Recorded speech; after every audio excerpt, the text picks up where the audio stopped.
for ad valorem taxes for 2012. And so at this time, I'll take any questions. And we have the big check, and we would like to take a picture with you guys if that's okay. And then we'll get out of your hair. But my only question is, appreciate the big check, but you know, one of my main interests is we're glad that Chesapeake is here. However, the miracle era opportunity will always go down to the people that are not at the bottom. And again, here again is one of the greatest economic engines in the South. But I would like to know if you can do more to help those that are less fortunate and poor and downtrodden. The living neighborhood that I live in, like the President Baker and Miss Bowman live in, and Miss Lynch and others, and Kevin Epperson and others, that even the time they were drilling, you know, I was opposed of your tactic, you know, how when it got to my neighborhood, all the money dried up. And if you was in my shoes and you represent the people, you would do the same. I won't. But today I'm always excited about receiving revenues from people in our corporate citizens in our community. In fact, you have done an outstanding job in this community. And appreciate you represent them very well in the South and in Shreveport and Caddo, and I want to commend you. You have done all you can to try to ensure me and others that you're going to look out for the best for all citizens, all programs, and all needy programs. But you know, I'm a little more passionate about certain programs that are our community. So here again, I thank you, and I don't always agree to be disagreeable, but when it comes to the plight of certain segments of people, I get a little emotional, and that's my personality. And here again, appreciate the check. Thank you. Thank you for the kind words, Commissioner Williams, and I really respect your opinion. And I hope this is evidence that Chesapeake is here to stay, and we have assets and employees here as part of showing a part of this $4.4 million, and hopefully it'll grow in the future. And we'll be drilling in other areas besides the areas that we have. I hope my colleagues see that 2.2 for Democrat and 2.2 for Republican, so we can get this money up. Commissioner Lynch. Amen. That money is coming, all of that is coming to us? No, ma'am. I didn't think so. Should I give you the breakout? Yeah, I want to make sure, get that on record. The breakout, Commissioner Lynch. I'll spend it all if it's all coming. The breakout of the $4.2 million, the sheriff will receive 11% of that. The school board will receive 60% of that. 60? 60%. Oh, they're all going in. And the commission will receive 27%, and the port authority will receive 2%. But they want to take a picture with us. So we are grateful. We are grateful. Well, I'm proud to be here and, as a citizen and a long-time resident here to be presenting this check, because this goes for services that help not only my family but other families that live in this area. And it could have been somewhere else, but I'm proud that it's here where I live. So thank you. I am too, Paul. I just want to hold a $4.4 million check. Where that check is? Right here. Let me Way to go, Paul. Commissioner Escudé. I just want to thank you. Most of the big ad valorem taxpayers around here, you know, like SWEPCO and Arkland and the casinos and all, don't bother to come and happily pay their taxes. They just kind of, you know, send it to the sheriff. And so since you seem so happy about it, welcome. Glad you're here. I was going to say, you probably did to save a stamp, but then I see you got the printing expense on that check. And check really probably ought to be made out to the sheriff, but nonetheless, if you want to take a picture, we can, but probably should have invited the school board members, since, you know, they're 60%. Yeah, they're getting their big split. But anyway, we understand that Chesapeake is committed to the area, and we appreciate that. And we also realize that, and we hope that you have much success in the future, because not unlike any other business, your future here is only as good as if it's profitable for you to be here. So in that regard, you know, every business is the same. If it makes sense, you'll be here and continue to be active. That aside, what does separate you is, I think, Chesapeake makes a tremendous effort to be a good corporate citizen and partner in the community. That's what I want to acknowledge.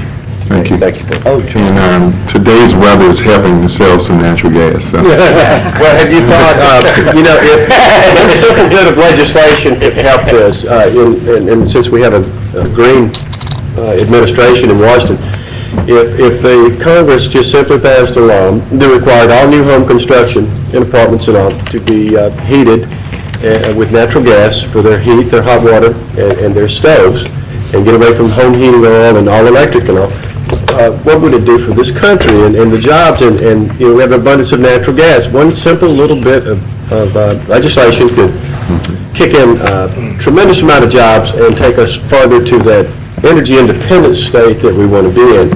So maybe I could go to D.C. and talk some sense into those people. I'm in the oil and gas business, so I don't need to go work for Chesapeake, and actually I do all. I'm just saying gas makes more sense. There's a lot of it, and that way we won't have to learn to speak foreign language down the road, or at least our children won't have to.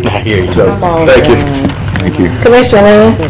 Thank you for your recent donations also of some very close to brand spanking new pickup trucks, both to the VA, VOA, and to some other veteran retirement facilities on Jordan Street. And that along with that 60%, I think the school board's taken in $1 billion in the last 10 years in Texas. And if you're presenting that today, I'm pretty sure there's a late fee that you're going to have to pay on top of that. We'll need to do another presentation later for that, because it ought to be a few $100,000 as well. That's why Siri brought the big purse. That check should have been mailed on the 28th. So you Checks in the mail. Yeah. Okay, we have no other commissioners to speak. At this time, we take pictures of Madam President. Yeah. Yes. Yeah, I really got to speak to that. Bring the check. Come on. Close to this thing. Come on and Come on, Ken, get some of this. pull it off, sandwich y'all in. Miss Baker, do you need a coat case to stand on? You can do that. So we can look at the check. How you doing? I want to hold it. Go ahead. Can you get in there? You could endorse that. Hey, to the order. Hey, to the order. Let's just lower it a little bit. Hey, to the order, Michael Williams. Okay. 1, 2, 3. Perfect. Thank you. Hold on. Hey, come on. You say get this here. Photograph quantity makes quality. He gonna fake check, man. Thank God. I know what I'm going to do next year when I pay my property taxes. I'm going to come up here.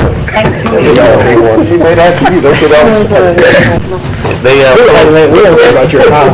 I had a business meeting. We have another presentation. I believe it was Commissioner Johnson had some information about the Johnsonville plant. Where we're going.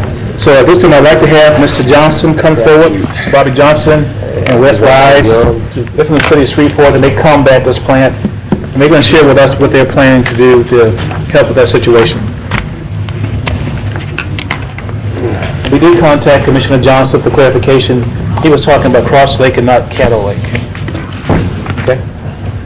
All right, thank y'all for having us. I'm Wes White. This is Bobby Johnson. We both work for the city's Engineering and Environmental Services Department. I work in this building.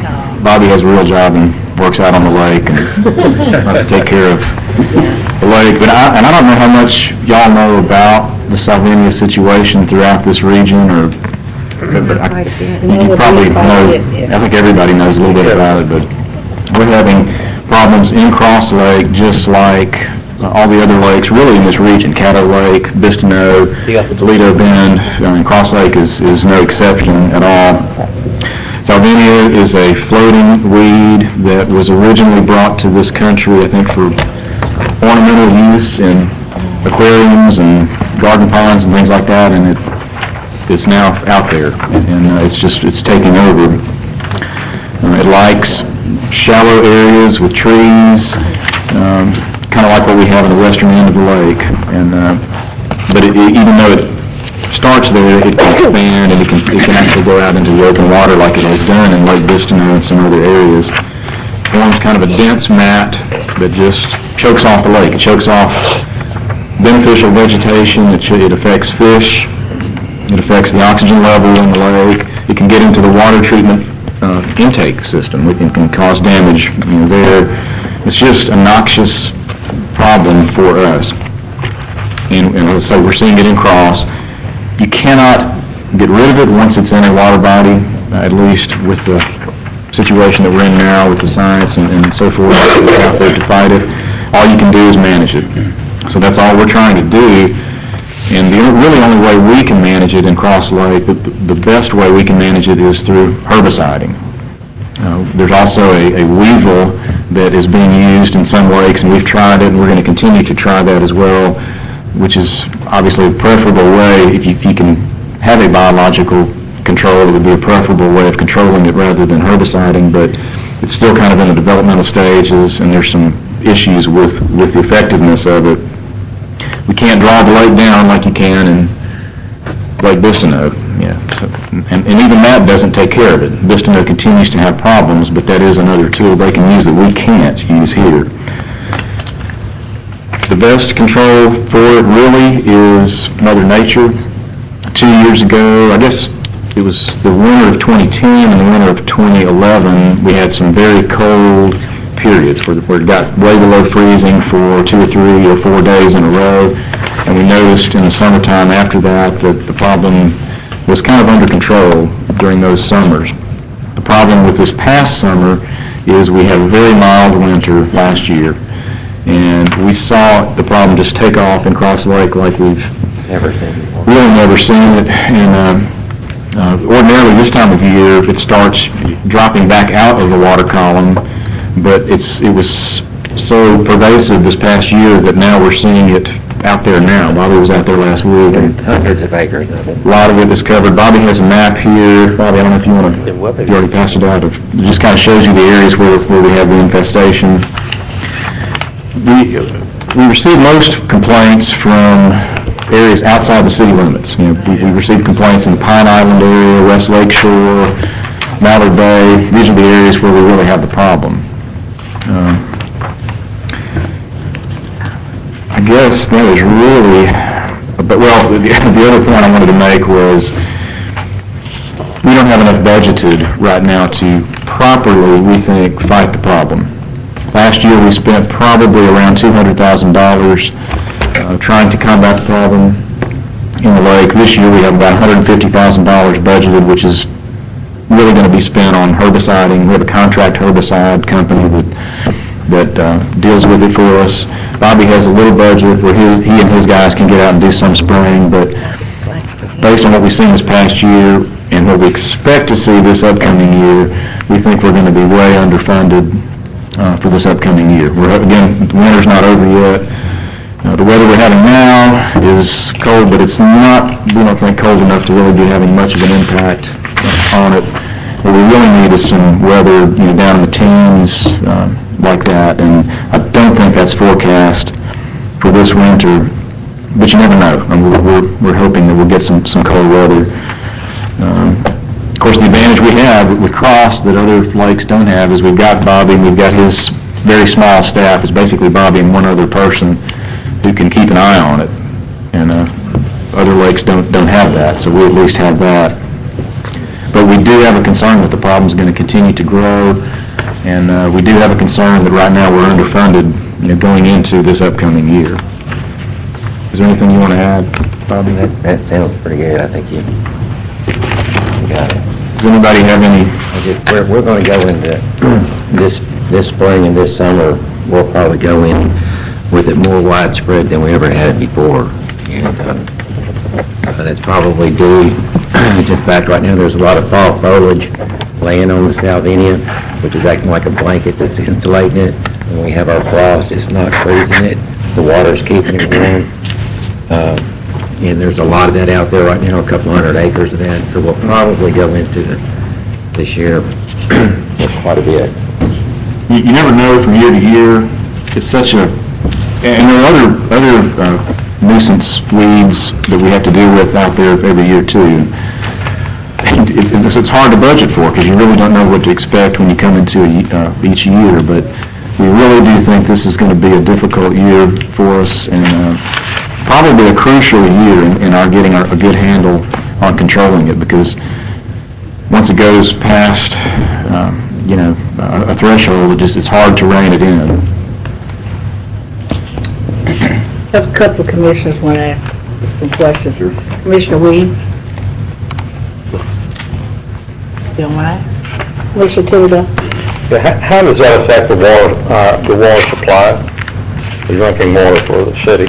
Well, it can actually stop up the intake screens, and when you have large areas of water that's covered with a mat, Sir, it goes. excuse me, can you get a closer? Yes, I'm sorry. The water goes anaerobic, and a lot of your nutrients and minerals and stuff that are in the soil deposit have a tendency to go into solution, and that'll it'll actually tax the water purification process a little bit. Like they use more chemicals and stuff like that to purify the water. I need to say Bobby knows what he's talking about, whereas I don't. Bobby's coming from a science background, but the way I look at it is it affects the water quality, the water supply in two ways. One is, as he said, it can affect the actual intake system. It can actually cause damage to our intake. But the other is, on a long-term basis, it speeds up the aging process of the lake. It's not something that I think we would see, in 5-10 years would be a concern, but over a period of time, to have this amount of vegetation invading the lake, it can actually impact the lifespan of the lake. And those are native vegetation. Do you know about what percentage of the lake is outside the city limits? About 2,000 acres on a 9,000 acre lake. About a third then? Yeah. But that's how much is infested? Right. Was that your question? What part of the lake, about what percentage of the lake is outside city limits? Most of it. I don't know exactly. Really, the only part of the lakefront that's in the city limits is just kind of the very, I guess, southeast area of the lake. All of the northern shore of the lake is outside the city limits. All of From Barron's back. From Barron's Landing back to the west is all outside. So, is it I assume correctly that you're here asking for money? Is that what you? We would not refuse. Is that the purpose that we're here? Well, we were invited to We invited of Commissioner Johnson. Yes. Who wanted to know what was being done about, what we're doing to combat the plants infestation. So they're here just for information only today, sir. All right. Herbicide treatment's what we're doing. Mechanical harvesting's too expensive. A lot of logistics involved. Well, we can hear you. Sorry. Herbicide treatment is basically what we do. It's the cheapest, and we get pretty good results with that. Mechanical harvester is a little bit more expensive. It has a lot of logistics. It's real slow, and really another alternative is like a hydraulic mulcher, I believe. But we haven't seen a whole lot of that in this area. All right, just to summarize, we're doing everything we can, and Bobby's pulling his hair out trying to do everything he can with the resources that we've got to work with. And he's got a great staff, and we're going to do what we've got to do, to stay on top of it. Okay. That's all. Commissioner Escudé? When you say that it shortens the life of the lake, you're talking about once it's killed, decomposes somewhat, it's creating sediment basically that doesn't go away. Right. Is that how you're shortening the life of the lake by? Right. Biomass building up. And mechanical harvesting though removes That's that, correct. does it not? And it's approximately how much percentage-wise more expensive to do that than chemicals? I can't tell you that right offhand, but it's, I'm sure more than 3 or 4 times more expensive. Oh, it's considerably more expensive. Yes, sir. Well, to spray it is about $110 an acre. And we usually have 2 crews out there, and we're probably spending, each crew is doing about 15 acres, somewhere around $4,000 a day, something like that. Okay, and you said you have $150,000 in your budget this year, and last year you had 2. And I guess the mayor of the city council is aware of the situation out there. I'm sure they are. Well, we actually had 150 in our budget last year. We had a little bit of carryover from the previous year that allowed us to spend more than that. And then toward the end of the year, we scraped together 13, a little bit more money to throw at it because we needed to. Basically, all you're going to do, and you anticipate doing this year, is just fighting it off, keeping it at bay. You're not going to eliminate, or even make any strides towards reducing it, are you? Well, we're going to attempt to do some biological control this year more than ever, than we've ever done in the past. There are several areas where we can't access with spraying. In those areas, we're going to try to stop the weevils.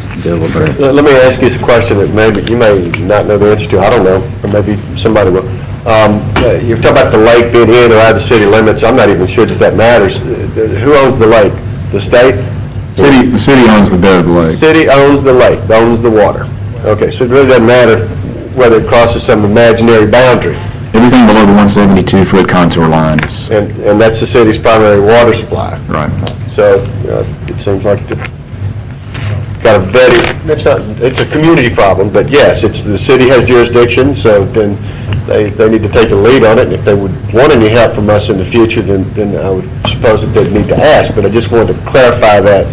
So it doesn't really matter, you could be on the water, out of the city limits, but you're both, are you not? Mm-hmm.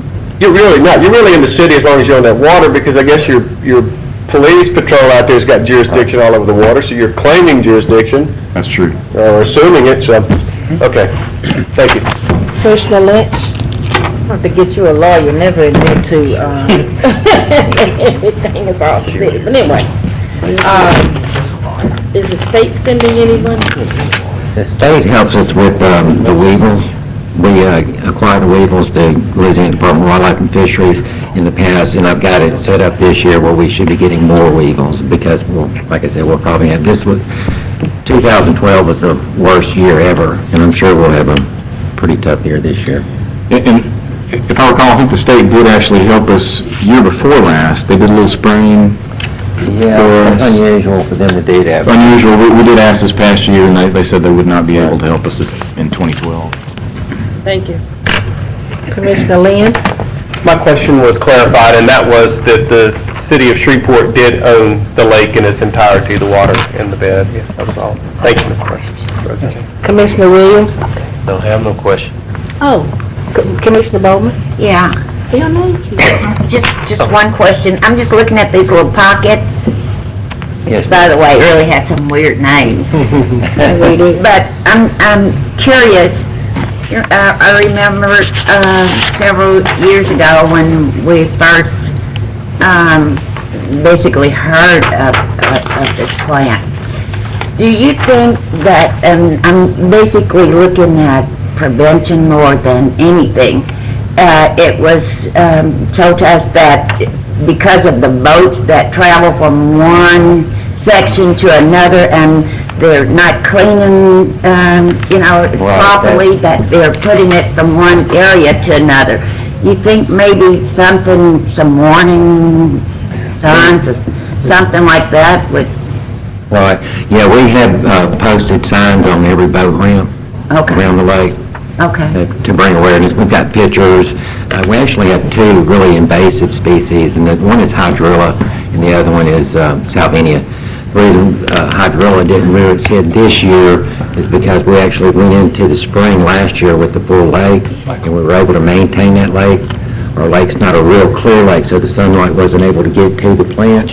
but normally, we can spend more money on hydrilla than we have on Salvinia.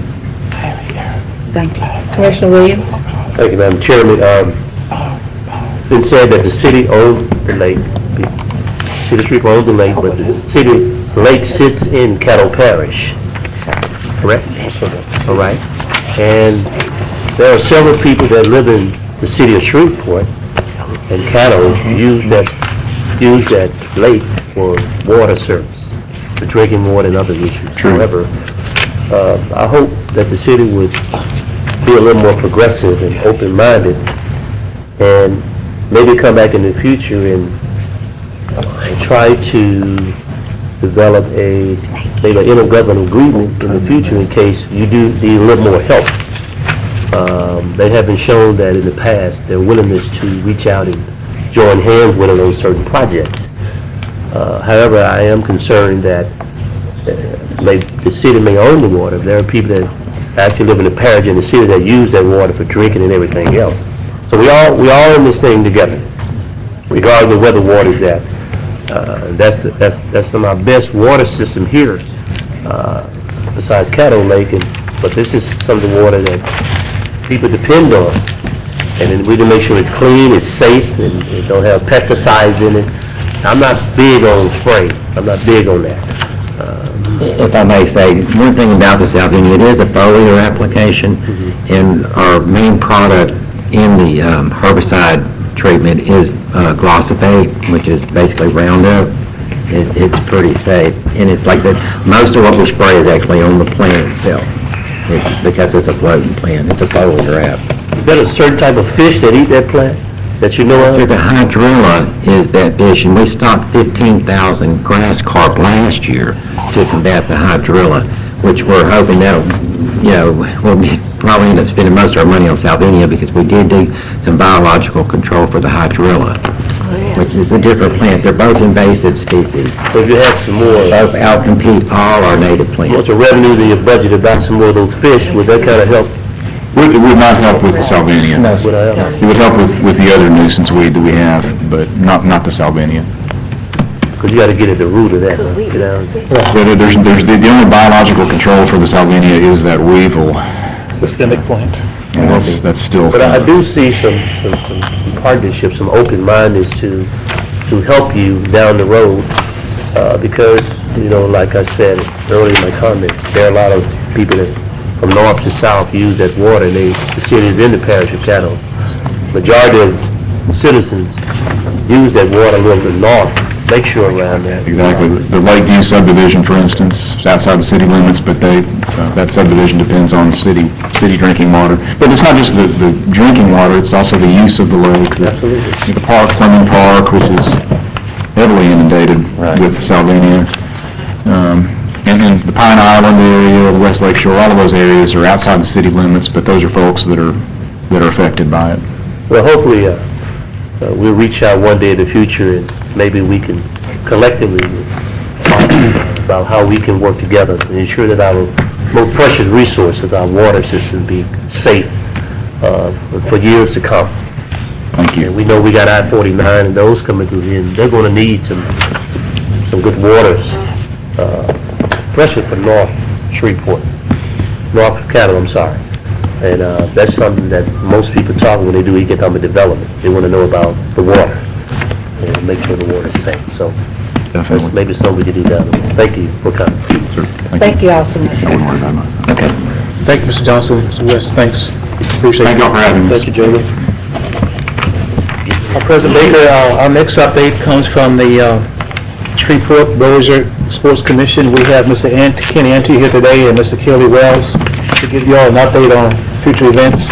And I believe Commissioner Johnson also requested this information at our last meeting.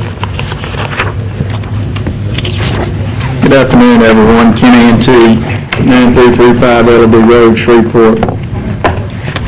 I got a call from Mr. Lucky late last week asking if we could be here today to bring y'all up to date on the Sports Commission.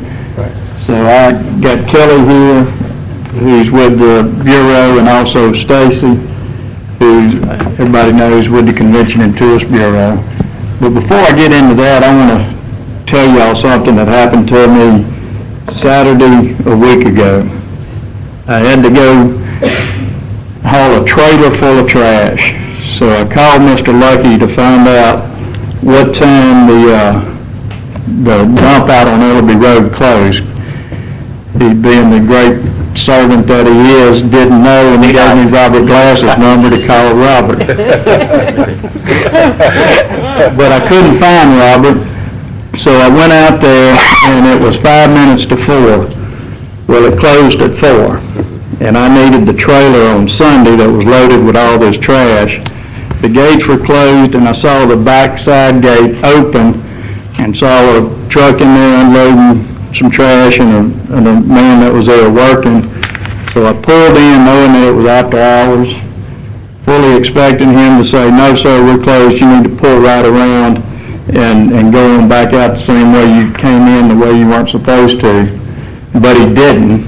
He said, "Sure, pull right up here. You can put this part over here, this part over there." And not only did that, then helped get the stuff off. And I want to say the man's name was Don. We ran the traps on him and who it was, and we did get in touch. Don Barton or Don something. Barton.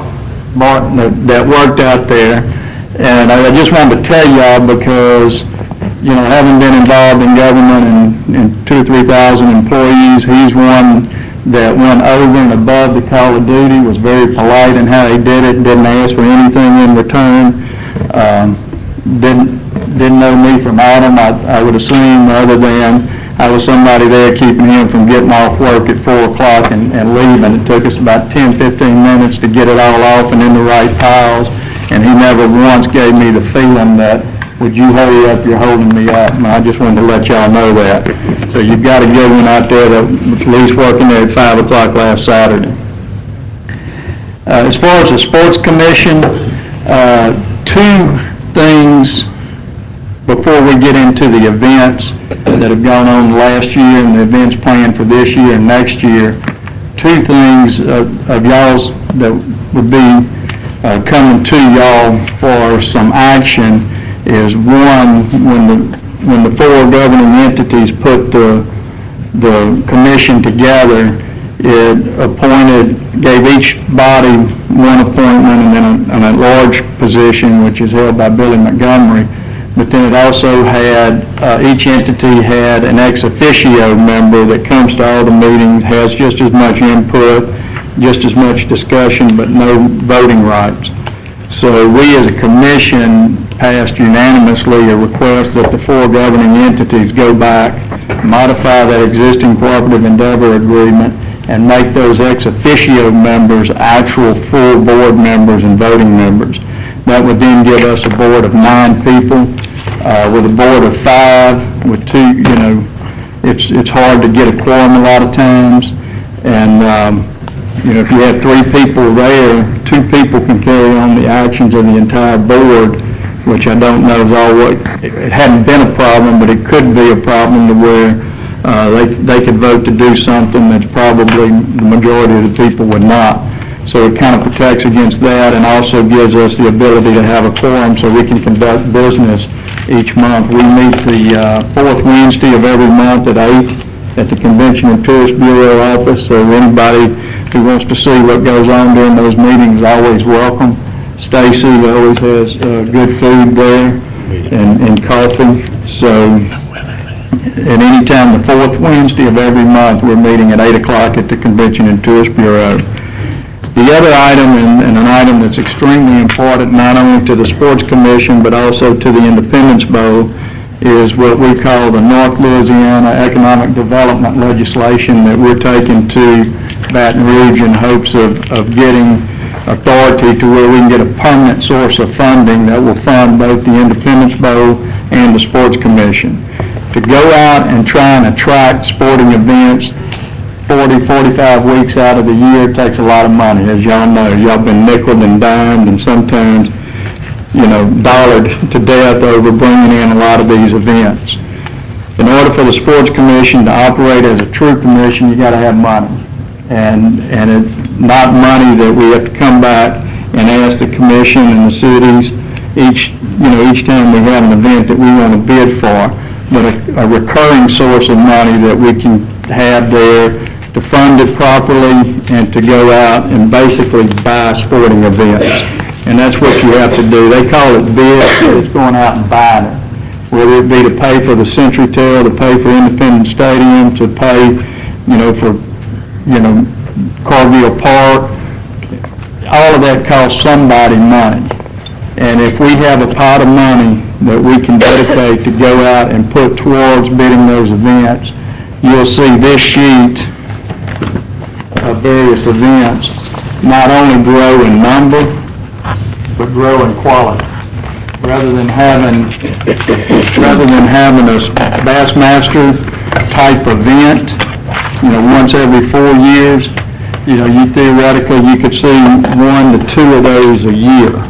And that's what we're talking about, being able to go after that we can't now because, of funding. But what we're asking the legislature to do is to give the 4 governing authorities, Caddo Parish, Bossier Parish, Shreveport, and Bossier City, the authority to increase the hotel motel tax by a maximum of 2.5%. And if all 4 governing entities approves that, then that money would be split between the Sports Commission and the Independence Bowl. The Independence Bowl people can come and tell that side of why it's needed, but I can flip that hat around and wear that hat too. But basically, our title sponsor, who's very, very good, wants to be here for the long haul, wants to do for the Independence Bowl what Chick-fil-A did to the Peach Bowl. But in order to do that, we need to pay teams about $2 million apiece rather than splitting $2 million. And they're willing to step up if the community steps up. So the Independence Bowl needs it for that side. The Sports Commission needs it to do the things that we talked about.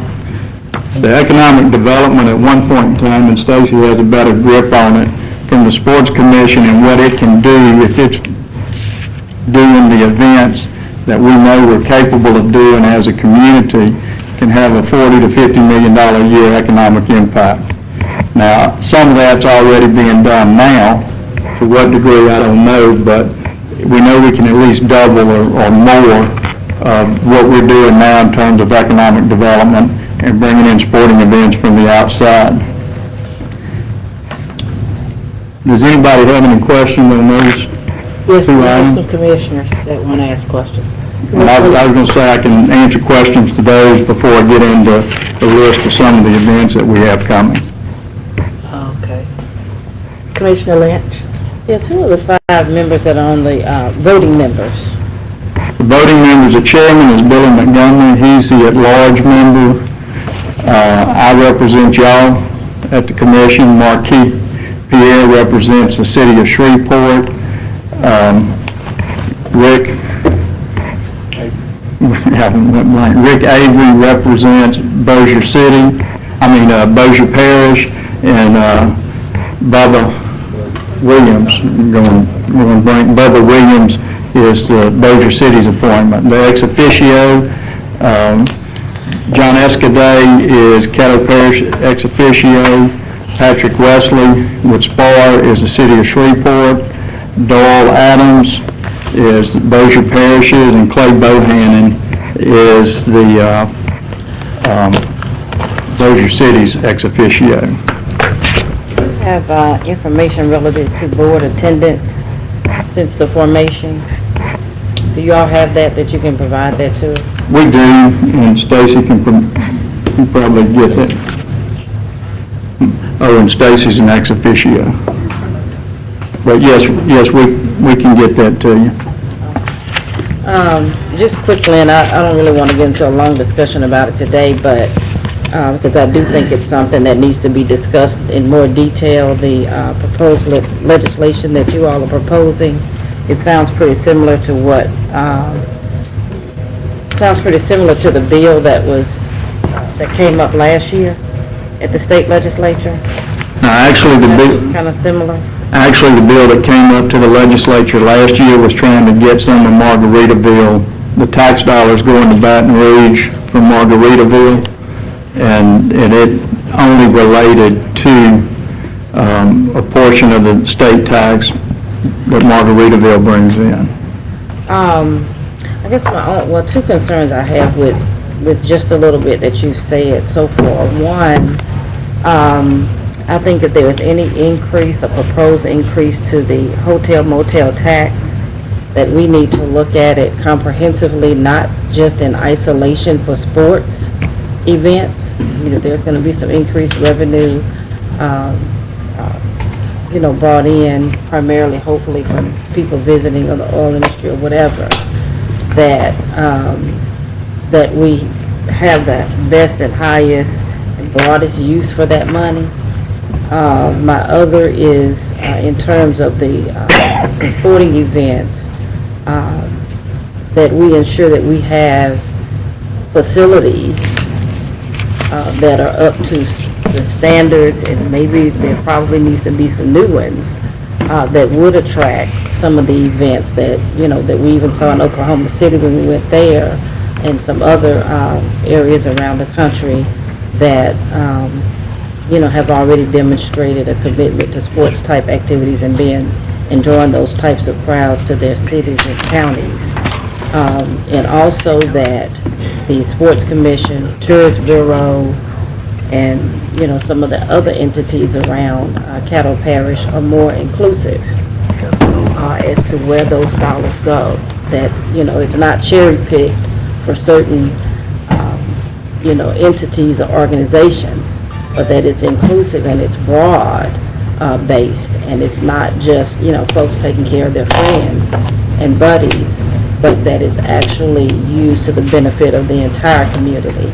And I'm not sure if we're there yet, and certainly money does strange things to people, even stranger things to people. So those are some conversations that I hope that we can have before anybody certainly trots down to Baton Rouge on behalf of the Caddo Parish Commission, or indicating that this is our position on something, that we have those type of discussions in advance of anyone going down there presenting our view on it. And certainly from my standpoint, that did not happen with the other proposal last year. And so I would hope that those discussions will happen before the session this time. Okay. Well, and those we're currently meeting now with all the legislators and going over. And keep in mind, the only thing that we're asking the legislature to do is to allow this entity and the other three entities and give them the authority to go in and do it. So if it passes Baton Rouge, it won't take effect until all four entities approve it. So those discussions that you have, or those questions that you have, would be thoroughly vetted through this commission, the city council, the Bossier City Council, and the Bossier Police Jury. Yeah, but I want to make sure we're having them on the front end before we go to Baton Rouge. Right. And so I do have some concerns about the expanding the board as well, but I'll talk about that when we get to it. Thank you. Commissioner Lynn? Mr. Ante, what needs to happen for the Independence Stadium to be prepared, to be ready to service with restroom facilities and concessions, the type of crowd that you're talking about? The stadium, as far as a facility standpoint, can handle it now. Obviously, any manpower that would need to take place is provided by the city, since it's a city-owned facility. But as far as any additions to the stadium that would need to be done, there's some things from a cosmetic standpoint, but from an operation and a facility standpoint, we've got the facility we need. I mean, we've got an excellent facility. At the last Independence Bowl, were there bathrooms that were not opened? I don't know that. I would not be surprised, because depending on the crowd, they'll make, or projected crowd, they'll make determinations as to how many restroom facilities would need to be open, and that's a manpower deal. But I don't know. That'd be a question for Shelley or Ronnie with the city. Without going into great detail, we need to research this further, and there's many reasons. Anyway. If there was some events, I know the people at the Bow would like to know, so they can put as part of their wrap-up, so that when they do meet with the city and other entities as part of the wrap-up, it can be some things that can be addressed from not only the Independence Bowl, but for any major sporting event that goes on out there. Mr. Wilson, the letter that I sent to you, can you make sure that that goes to SPAR in regards to the wrap-up for the Independence Bowl? That's all, Madam President. Okay, Commissioner Thibodeau? Ken, how much revenue is anticipated if you had the 2.5%? How much additional revenue would? 3.1? Probably, somewhere around the $3 million range or a little less, that would then be split. Okay. That's all. Commissioner Dominique? Ken, just a couple questions. This proposal, the legislation, I'm assuming that y'all are going to get that hopefully passed this coming year? We hope to. We hope to have it passed this session. And then we would look at it, so we really don't know a timeline when all this would take effect. I was just trying to get a timeline, but I would imagine to be sometime next fall when the four entities would probably be getting together. I think if it's, the session starts April the 8th and then goes through May, and so then hope if it came out at that point, then early summer we'd be bringing it to this body and the other three bodies for their action. And the next question, I know you guys work on the events, you're going to talk about the events, but do y'all do anything, or can you briefly speak on, some of the, I guess, defunct sports teams? Is anybody trying to do anything to bring back a baseball?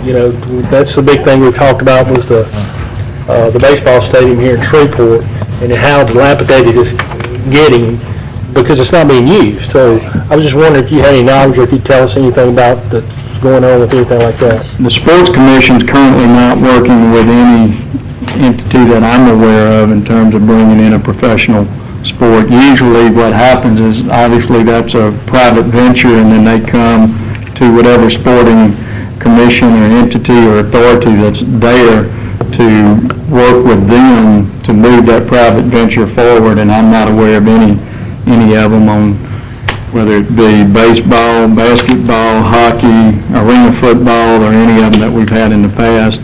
Kelly may have had some contact with somebody. I know there was a move to try and get a hockey game up here that took place but I don't know that anybody's ready to fork out the money yet. Okay, I was just wondering, curious if you had any knowledge, so thank you.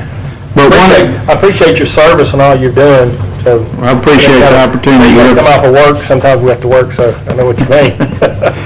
But one of the things that the Sports Commission could do, if it had that revenue and had that source there, would be to go out and offer assistance to a private venture that may be looking to relocate another baseball team and work with them.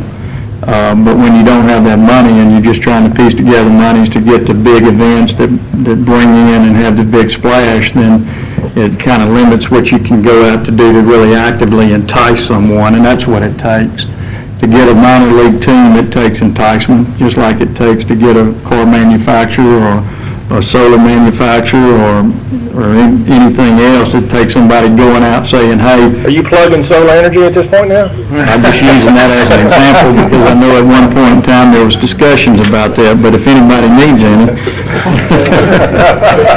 But it's very rare that a minor league team comes and says, hey, we want to come here, without there being some inducements attached, and right now we just don't have that to really go out and seek it. I'm gonna hit on some of the events. A couple more, Commissioner. Oh, I'm sorry. Commissioner Williams? I think he hit on, Dominic hit on the thing that I was, and Commissioner Lynch, on your board, and to all the great service you've been doing, but, the demographics of Caddo and Shreveport has changed. And I'm looking for more diversity on everything in this city. Every board, every employment, government employment, to have more diversity in our community. The Latino community need to be represented. The African American community need to be represented. And any other minority need to be represented. They are spending dollars in our community. Our boards are still the same. We need to change our attitude and look at the fact that Shreveport, America, and the South is not the same. We need to be a little more inclusive. Secondly, when it comes to vendors and contracts, yes, I believe we need to do more, to give you more resources, to do more, to attract better quality team, to spend more money on our community. But on the commission board, on the Bolger Convention and Tourism Board, we need to ensure that we have more minority vendors and contractors doing business. It's about business as well as bringing in resources. Those economic dollars need to flow through the entire community where we be inclusive. Where people that look like me and you both are making money on some of the projects that come to this community. We can't keep doing business the same old thing, get the same old result. The same old people get the contract for 20 and 30 years. That's not right. We need to be a little more diversified in how we do business. In Caddo Parish, in Shreveport, and all these boards, the same old people have been inside these contracts for years. And it's time for a change of direction. Must start now. This parish is not the same. The good old boy is gone. It's time to be more progressive and more inclusive. And let's start working together. We work together when there's no money involved. But when the contracts show up, we don't be together. We need to change that. When minorities are being employed, paying taxes, they won't probably be going to jail. Probably won't be stealing. Crime will be down. They'll be hiring more people. They'll become productive. But we can't continue to close the doors unless we open up the doors to have more vendors and contractors to do business with the parish, the city, and these boards, and then even in the private sector. And that's one of the big things that I ran on, and I'll continue to stay on that debate. And in order to be the next great city of the South, we're going to have to be inclusive. More women-owned business need to be involved. And I will be supporting your requests, but I'll also be looking at everybody, be looking at everybody how they're doing business. It's one thing what your mouth would say, but what does the documentation say about what you're doing? And that's what I'm be looking at, documentation on what we're doing to make sure that minorities are getting their fair share, their part, their piece of the pie. And it's time for that in the 21st century. So, again, we appreciate the things you're doing, but I'll be looking forward to the debate with different boards and different people on this body to ensure that we be inclusive and minority contractors be brought into the fold. We should have to have a set aside, fair share and all that in this day and time. But because people are not fair, we have to put pieces of resolution and legislation in place to ensure that minorities get their fair share. In the 21st century, we still have to ensure that always the most qualified person will always get the job. And they got to have double the education, double the experience just to get the job. We are still in the South. Let go of the flag. Let's move forward. Thank you. Commissioner Epperson.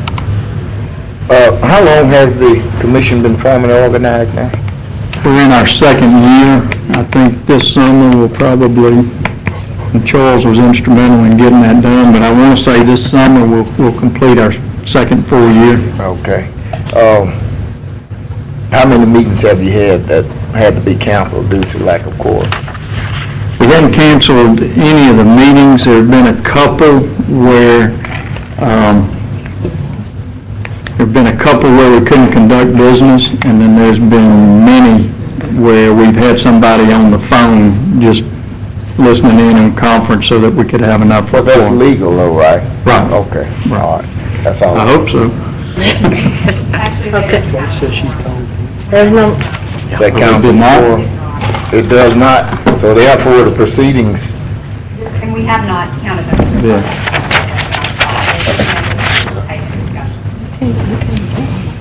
Okay, so. Stand corrected again. That's all.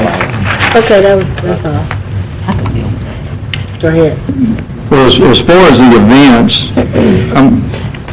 one of the things that Kelly did an excellent job at was to go back and rekindle our association with the Louisiana High School Athletic Association. When this organization first came in, we don't need to go into the history of the past with the Shreveport Sports Authority and all of that, but when this commission first got started and there was issues with some of the contracts with the LHSAA, we had strained relationships with the LHSAA.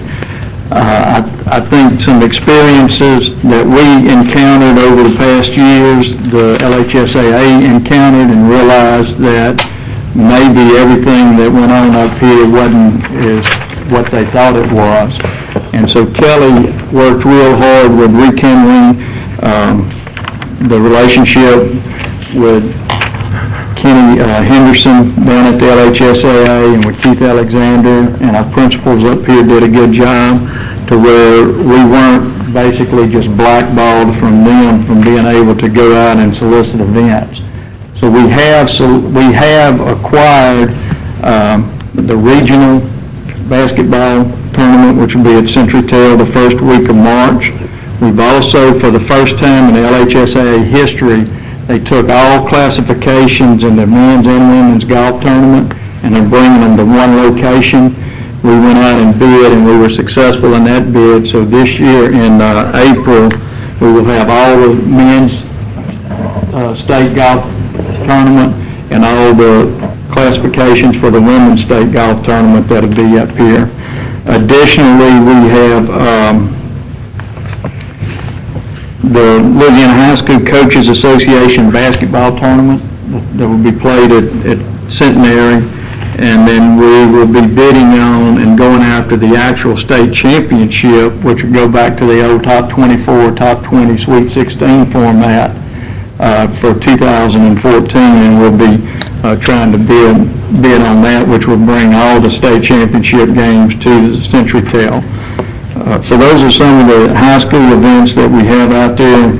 We also have the state high school bass fishing tournament, which is not actually an LHSA event, sanctioned event, but it is an event that they'll all come up here. Other non-LHSAA events, last year we participated with the Black World Series softball tournament, and that was in addition to the sickle cell tournament. We've got the Bassmaster Open Series, which is one of the qualifying events for the Bassmaster. That's a fishing tournament. It's not as big as the Bassmaster, but it's a pretty big event. We've got a Ladies Bass Anglers event and another Fishers Men National Championship qualifier. So those are the fishing type events. We have Junior World Championship Bass Fishing event.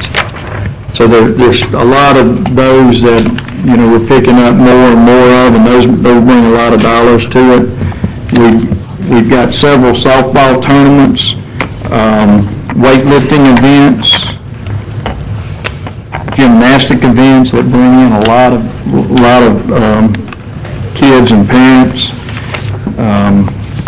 And I'm just trying to touch on some of the highlights. We've got some martial arts and karate, some Fit for Life events that come in, and all of these bring in people. And Kelly is more up on all of these than I am, but you want to kind of give them, we don't need to go through all of them, but just because they've got business to conduct. Sure. Yeah, and again, there's a lot that are listed on our website that have been around for years, and the balance we always have is, trying to figure out how to use our assets with those events that are already taken place. And so, really the litmus test is whether or not providing funds or volunteers or helping out with facility fees will help grow those events. But, our continued support, like the sickle cell tournament, has helped out over the years, helped it continue to grow through using our dollars to advertise. It's become one of the largest African-American softball tournaments in the country. One that, in fact, we'll give you the jump on, the biggest one that we've we just, with Ken and John's help, the USA Wakeboard Nationals is one that's going to come up, and we're partnering with the Mudbug Madness Memorial Weekend. And so that'll be a huge economic impact. It will have national television. And Ken mentioned the bass fishing. And the large one is the Forcewood Cup, which will be August the 15th to the 18th. And that'll be televised on NBC Outdoors. And so, the Classic last year had 93,000. The event was in Atlanta this past August, and we're estimating 75 to 80,000 at this event in August. So those are some of the highlights in addition to what Ken has mentioned. And that's in addition to the Port City Classic and the Grambling game that they had. I think they're in the works. They're in the works for trying to get that again for next year. Also, on a football note, they'll have the Battle on the Border, which brings in area and regional high school teams. This year they'll have 5 games, where in the past 3 it'd be 5 games over 2 days. We have 2 schools out of Lafayette coming up and playing 2 Shreveport schools. We've got Longview and Marshall coming over, and West Monroe, Acadiana, St. Thomas More, and then Calvary, Evangel, Byrd to play those. So that event is picking up steam and actually getting broader to where we're bringing more people in for them. So that's just a synopsis of the events that are out there. Any questions regarding events or? No, sir, have no questions. Thank you. Thank you all for coming. Yeah. Thank you. Have a good day. John, I'm sorry, Commissioner Escalade. Before you go, Ken, I want to let everybody know, and I want to personally thank you for your service on the board. We knew when we set this up that hopefully each body would appoint somebody who not only had a background and knowledge of sports and sport events, but also had contacts and had the energy to make things done. And it's actually a very good, dedicated board, and they all qualify, but no one on this board has worked harder than Ken at his own time and expense.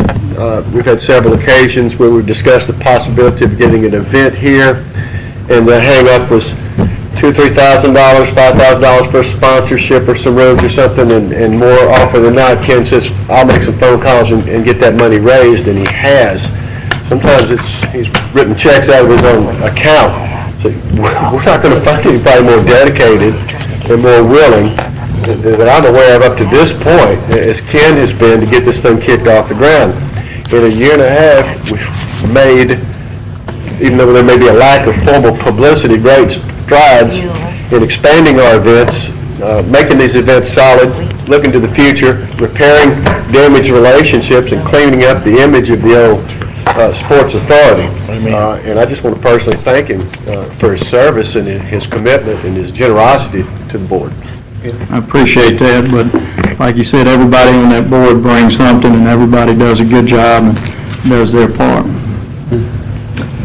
Thank you so much. Thank you, Ken. I appreciate it. Thank you so much.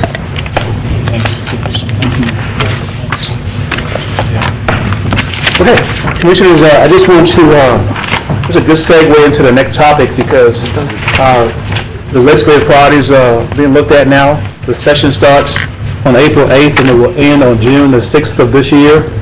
And as you all know, we have an event 30 days prior to the start of the session where we meet with all legislators for lunch. And that is March the 8th this year at the Petroleum Club. And we have a worksheet that we'll be passing out which says Parish Commission Legislative Priorities and Work Requests sheet for legislative year 2013. And this sheet simply lists your 3 priorities, whatever you may have, and who you want to carry water. You can just put a check by the legislators that you want us to address this issue with, and we'll put together a white sheet that when we meet with the legislators on the 8th of March, we give them our priorities from the parish. And we certainly appreciate you taking a look at this document and getting it back to us by the 1st of February. So if anything that have to be advertised in the paper, we'll have time to get it to the right person and get that properly advertised. Okay? So Ms. Lucky's passing out the worksheet now. to you all, if you can fill that out. Any concerns you may have for legislative priorities for the year 2013, we'll go ahead and do the source work and get it all together. Just let us know who you want to carry water. And I did mention the annual luncheon will be on the 8th of March at 11:30 a.m. the Petroleum Club, Engine Room A. The next event I have for you is this coming Friday. We have the employee recognition ceremony that we recognize our employees who've been with us 30 years, 25 years, 20 years, 15 years, so on and so forth. That will be taking place this Friday at the port at 2 o'clock. So please, if you have an opportunity to attend, please come and join us. And we'll be glad to see you as we recognize our employees' tenure with the parish. The next item we have for you is the quarterly report. You should have a copy of, already have a copy of the fourth quarter 2012 quarterly report. We pass it out to you in terms of transportation. If you have any questions, please let us know. I believe Commissioner Smith and Ken Epperson had asked us to arrange a tour of Fort Wade. We just got a reply back from the warden Friday, and he's given us a date of the 22nd of January and January 29th as two possible days that he can have his staff available to take us to Fort Wade. And we anticipate that tour, we can leave here about 11:15 a.m. and go out there and tour the facility, and that'll take about 3 hours to do that. So please let us know if you're available to tour Fort Wade on the 22nd of January or the 29th. And we will go ahead and arrange that particular date and tour. Okay? Just one other request. We did provide Commissioner Epperson with, he had a question about analytical, who owned logging, who owned that facility, and we did provide him a letter, as well as providing a letter to Mr. Commissioner Cox on the mechanical device of cleaning up the Judge Sylvania plant from rivers. We provided a letter to Cox that information as well. So, unless I overlook something, that's all we have for you, unless you have questions for me. Commissioner Lynn? Mr. Wilson, did you say we'll be going to Fort Wade both on the 22nd and the 29th? No, sir, either or. Either or. So what if half the commissioners pick one day and half pick the other? Well, we would ask that they would accommodate us on both days. Okay. Well, when you figure out what day we're going, will you let me know? Yes, sir. I would probably be the consensus of this group. We'll let me know when y'all are available, and we'll make the arrangements. Okay. Either day. That's all. Just let me know what day you're going to go, and I'll see if I can make it. That's all, Madam President. Thank you. Okay. Are you finished with your report? Yes, ma'am, I am. Next, we have community-based community reports. Do we have it? Mr. Smith, Commissioner Smith? Yes, we have a meeting Thursday afternoon immediately following the regular session here to discuss the alternatives of 90-10 water for the Wells Island project. Natural resource? Yeah. Yes, When is it? Thursday, immediately after our regular meeting.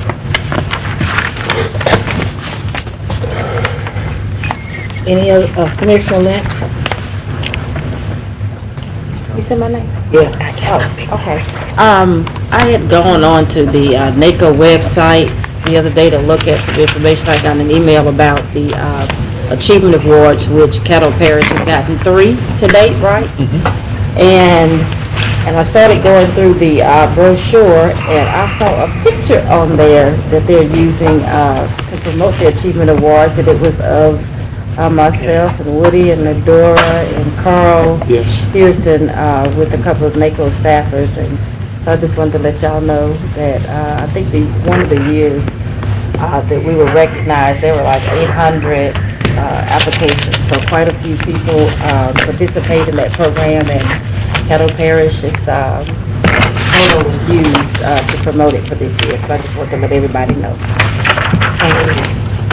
Commissioner Dominic? The long-term range committee meeting Thursday, I think it's at 1:30, is that right? 2 o'clock. 2 o'clock. So if you're on that, please be here too. We'll discuss I-49 corridor. Kent Rogers will be here, and also there's some issues with the MPC talking about the 5-mile limit due to the annexations that have taken place over the years. So those are the two items. So if you're here, if you're on that committee, please be here. We'll meet back at the back at 2 o'clock.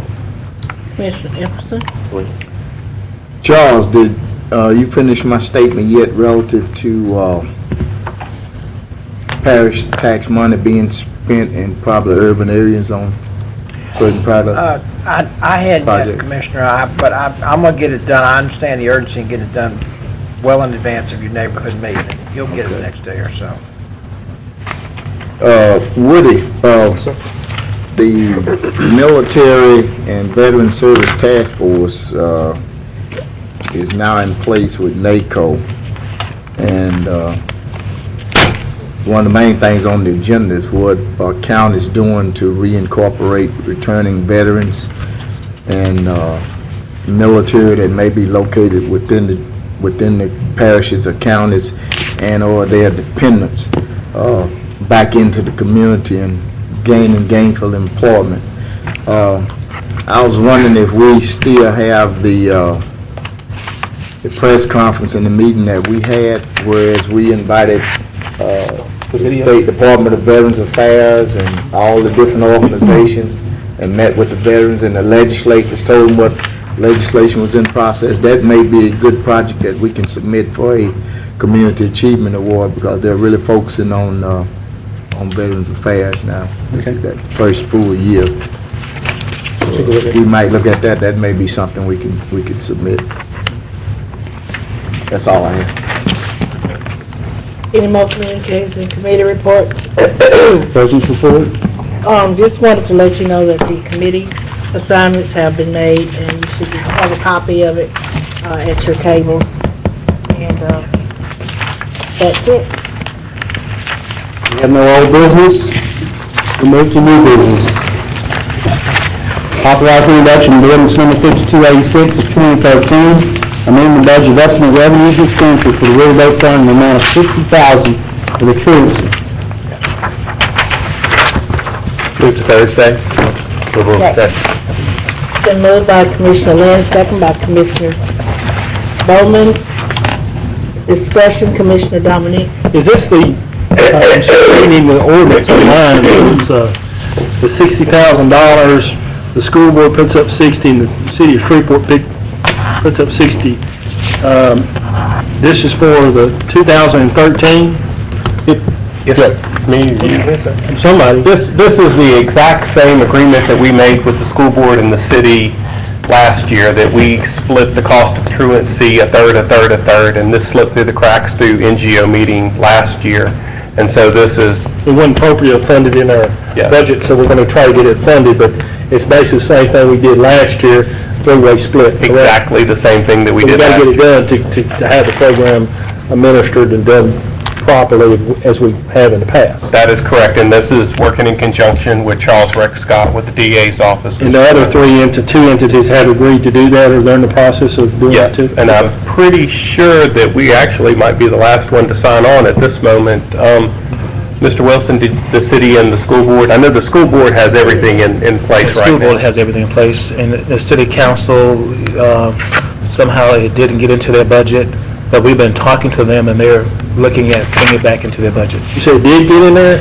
It did not get in there, but there's some discussion, there's been a lot of discussions about, okay, we believe in what you're trying to do, and the committee's trying to do, and we'll try to get it back in there.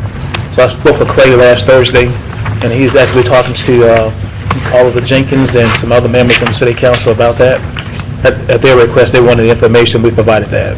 The study that we did, the way the numbers broke down is that this expenditure of $60,000, not only does it keep the youth in school, however, it also reduces the judicial system about $300,000. This also keeps about $400,000 in City of Shreveport expenditures through arresting, processing the youth. And so if we can keep them in school, the parish and the city get to save money. The school board gets to net money. Yeah, they get the money per child. If they don't have it, they don't get it. So it's kind of a win-win situation. It is, They yes. get the MLP form of money while they in school. We need to get some of that. That's all I have, Mr. Commissioner President. Lynch. I would ask, I'm looking looking at the fact sheet on here, and it says that the Caddo Parish Commission agreed to provide the funding. When did we do that? When did we agree to provide the funding? When did the Caddo Parish Commission agree to do that? We did last year, and I think we passed a resolution in support of this study.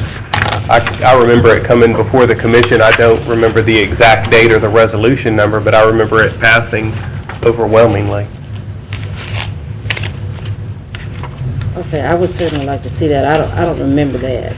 And Okay. I mean, I've been involved with juvenile for 9 years.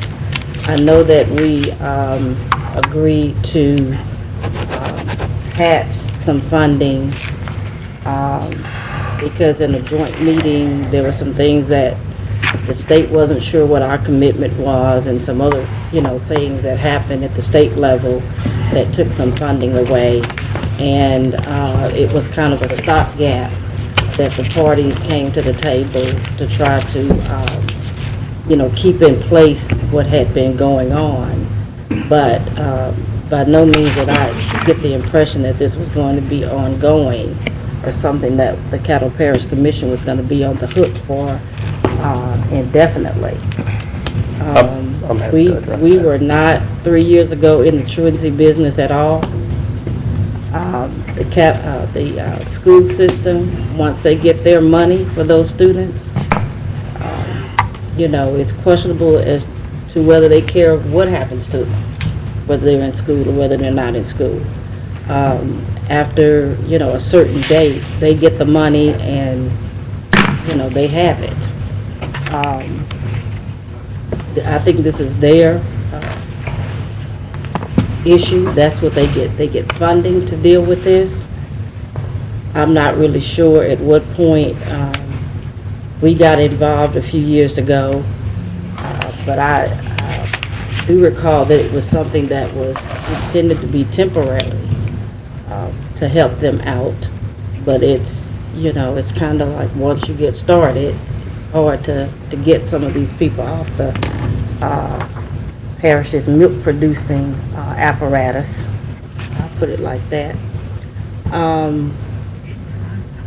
And I don't really want to be in the truancy business. I don't think it's a function of our governing body, and I think it needs to rest with who's getting 60% of Chesapeake's money. School system. They have the money to take care of this problem. And I don't think we should be in this business. We're doing some things. I don't want to get into talking about the juvenile budget. We made some cuts this year. This is saying it's insufficient funding for the truancy program. We have insufficient funding for juvenile services as a department, which is our responsibility. And I think if any money is coming out of riverboat, oil and gas, or anything else, it should be to fund our core operations, which right now is approaching $3 million a year and steady going up. These outside agencies are going to have to, get creative or whatever they have to do. Like I said, I think it's primarily the school board's responsibility. They're not getting any less money. So I won't be supporting this. I want to get out of the truancy business. Thank you. Commissioner Epperson? May I get a copy of the school board's legislation that they passed appropriating whatever that 60,000? Yeah. Okay, can we get that? And could we get a copy of that agreement before we leave? That shouldn't be hard to look up, right?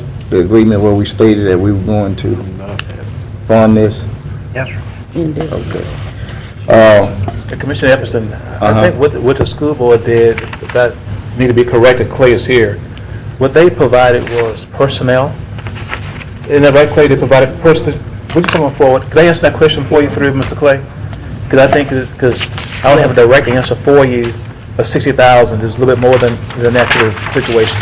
So Clay, would you explain to Commissioner Epperson the school board's funding mechanism for this? Absolutely. Last year it was 30, 30, and 30. This year it was going to be 60 from the city, 60 from the parish, 30 from the school board with 4 additional staff members that they have on staff, which they say is roughly $280,000 in kind. That's the agreement right now, is 60, 60, and 30. That's it. So no 60,000 cash expenditure? No, sir. Okay, Just as thank you you. said. 30 from the school board, sir. Okay. Don't Well, I just want to make sure we got this right. Okay, so it was 30 cash? Yes, sir, and that's already in, they've already spent that. They did that, they were on the June to July budget. They did that July 1st last year. And with the understanding that the parish would do 60 come January, the city would do 60 come January. This was a conversation had at the intergovernmental meeting with the mayor and Dr. Dawkins agreeing to it. Okay, thank you. That's all right. A conversation that we had at the intergovernmental meeting. I'm not going to support this either. You know, I always bring up that 2.5 million or whatever it is gap that we're plugging some kind of way creatively for juvenile services, which is my understanding that we're still operating on a millage almost at the inception of the detention center. Since what, 1957, am I correct? That's correct.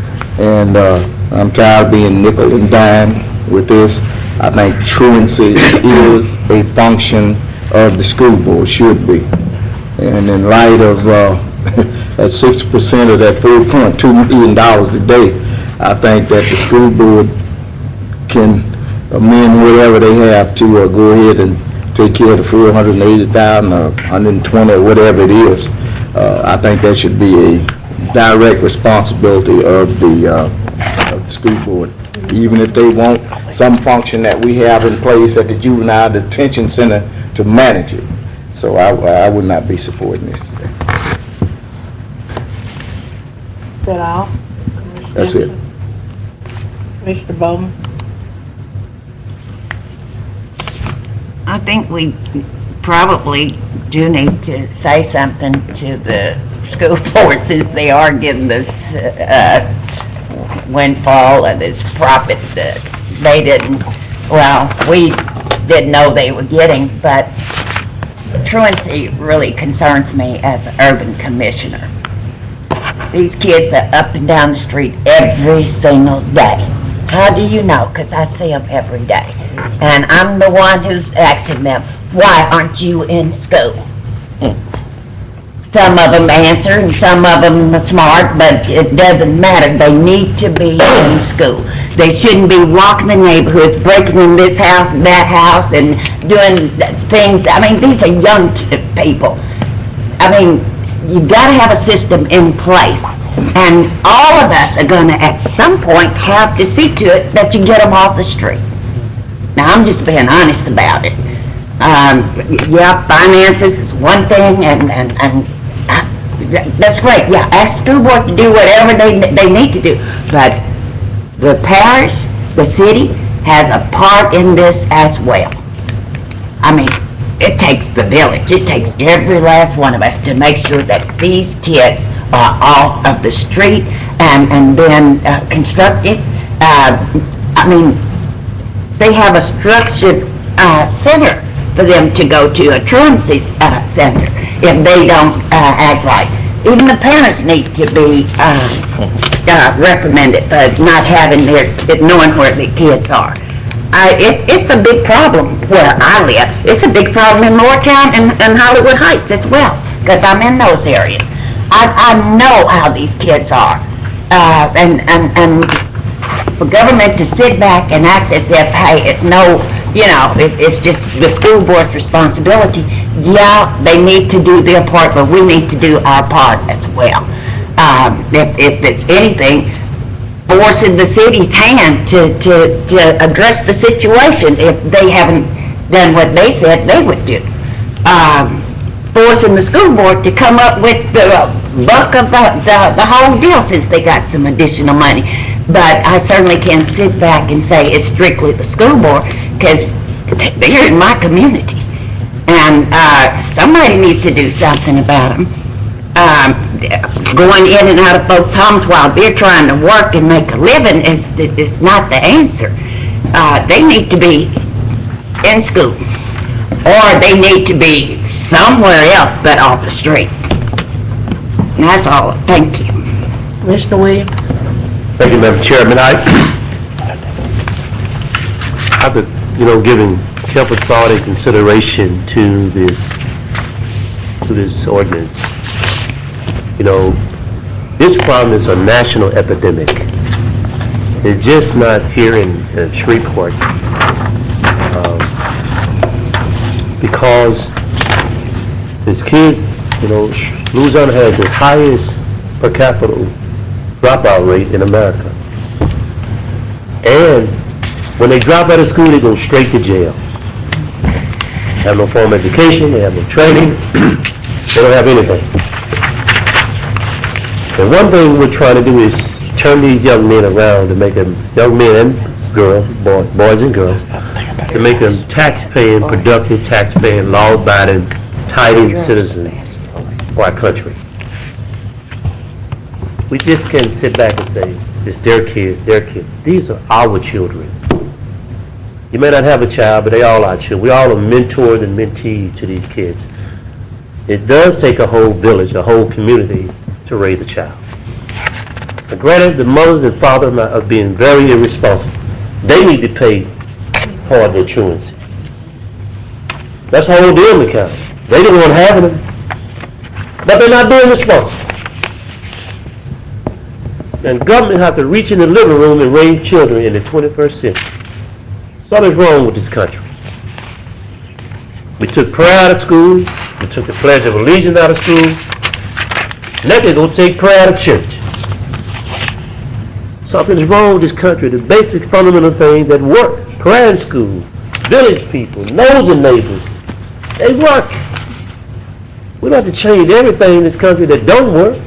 The things that do work, let's keep them in place. You need nosy extra day watching your house. It worked. Some child allowed a baby come. Some nosy neighbors saw some child say, "You need to be in school, boy." They called the mama, and she made sure he got back in school.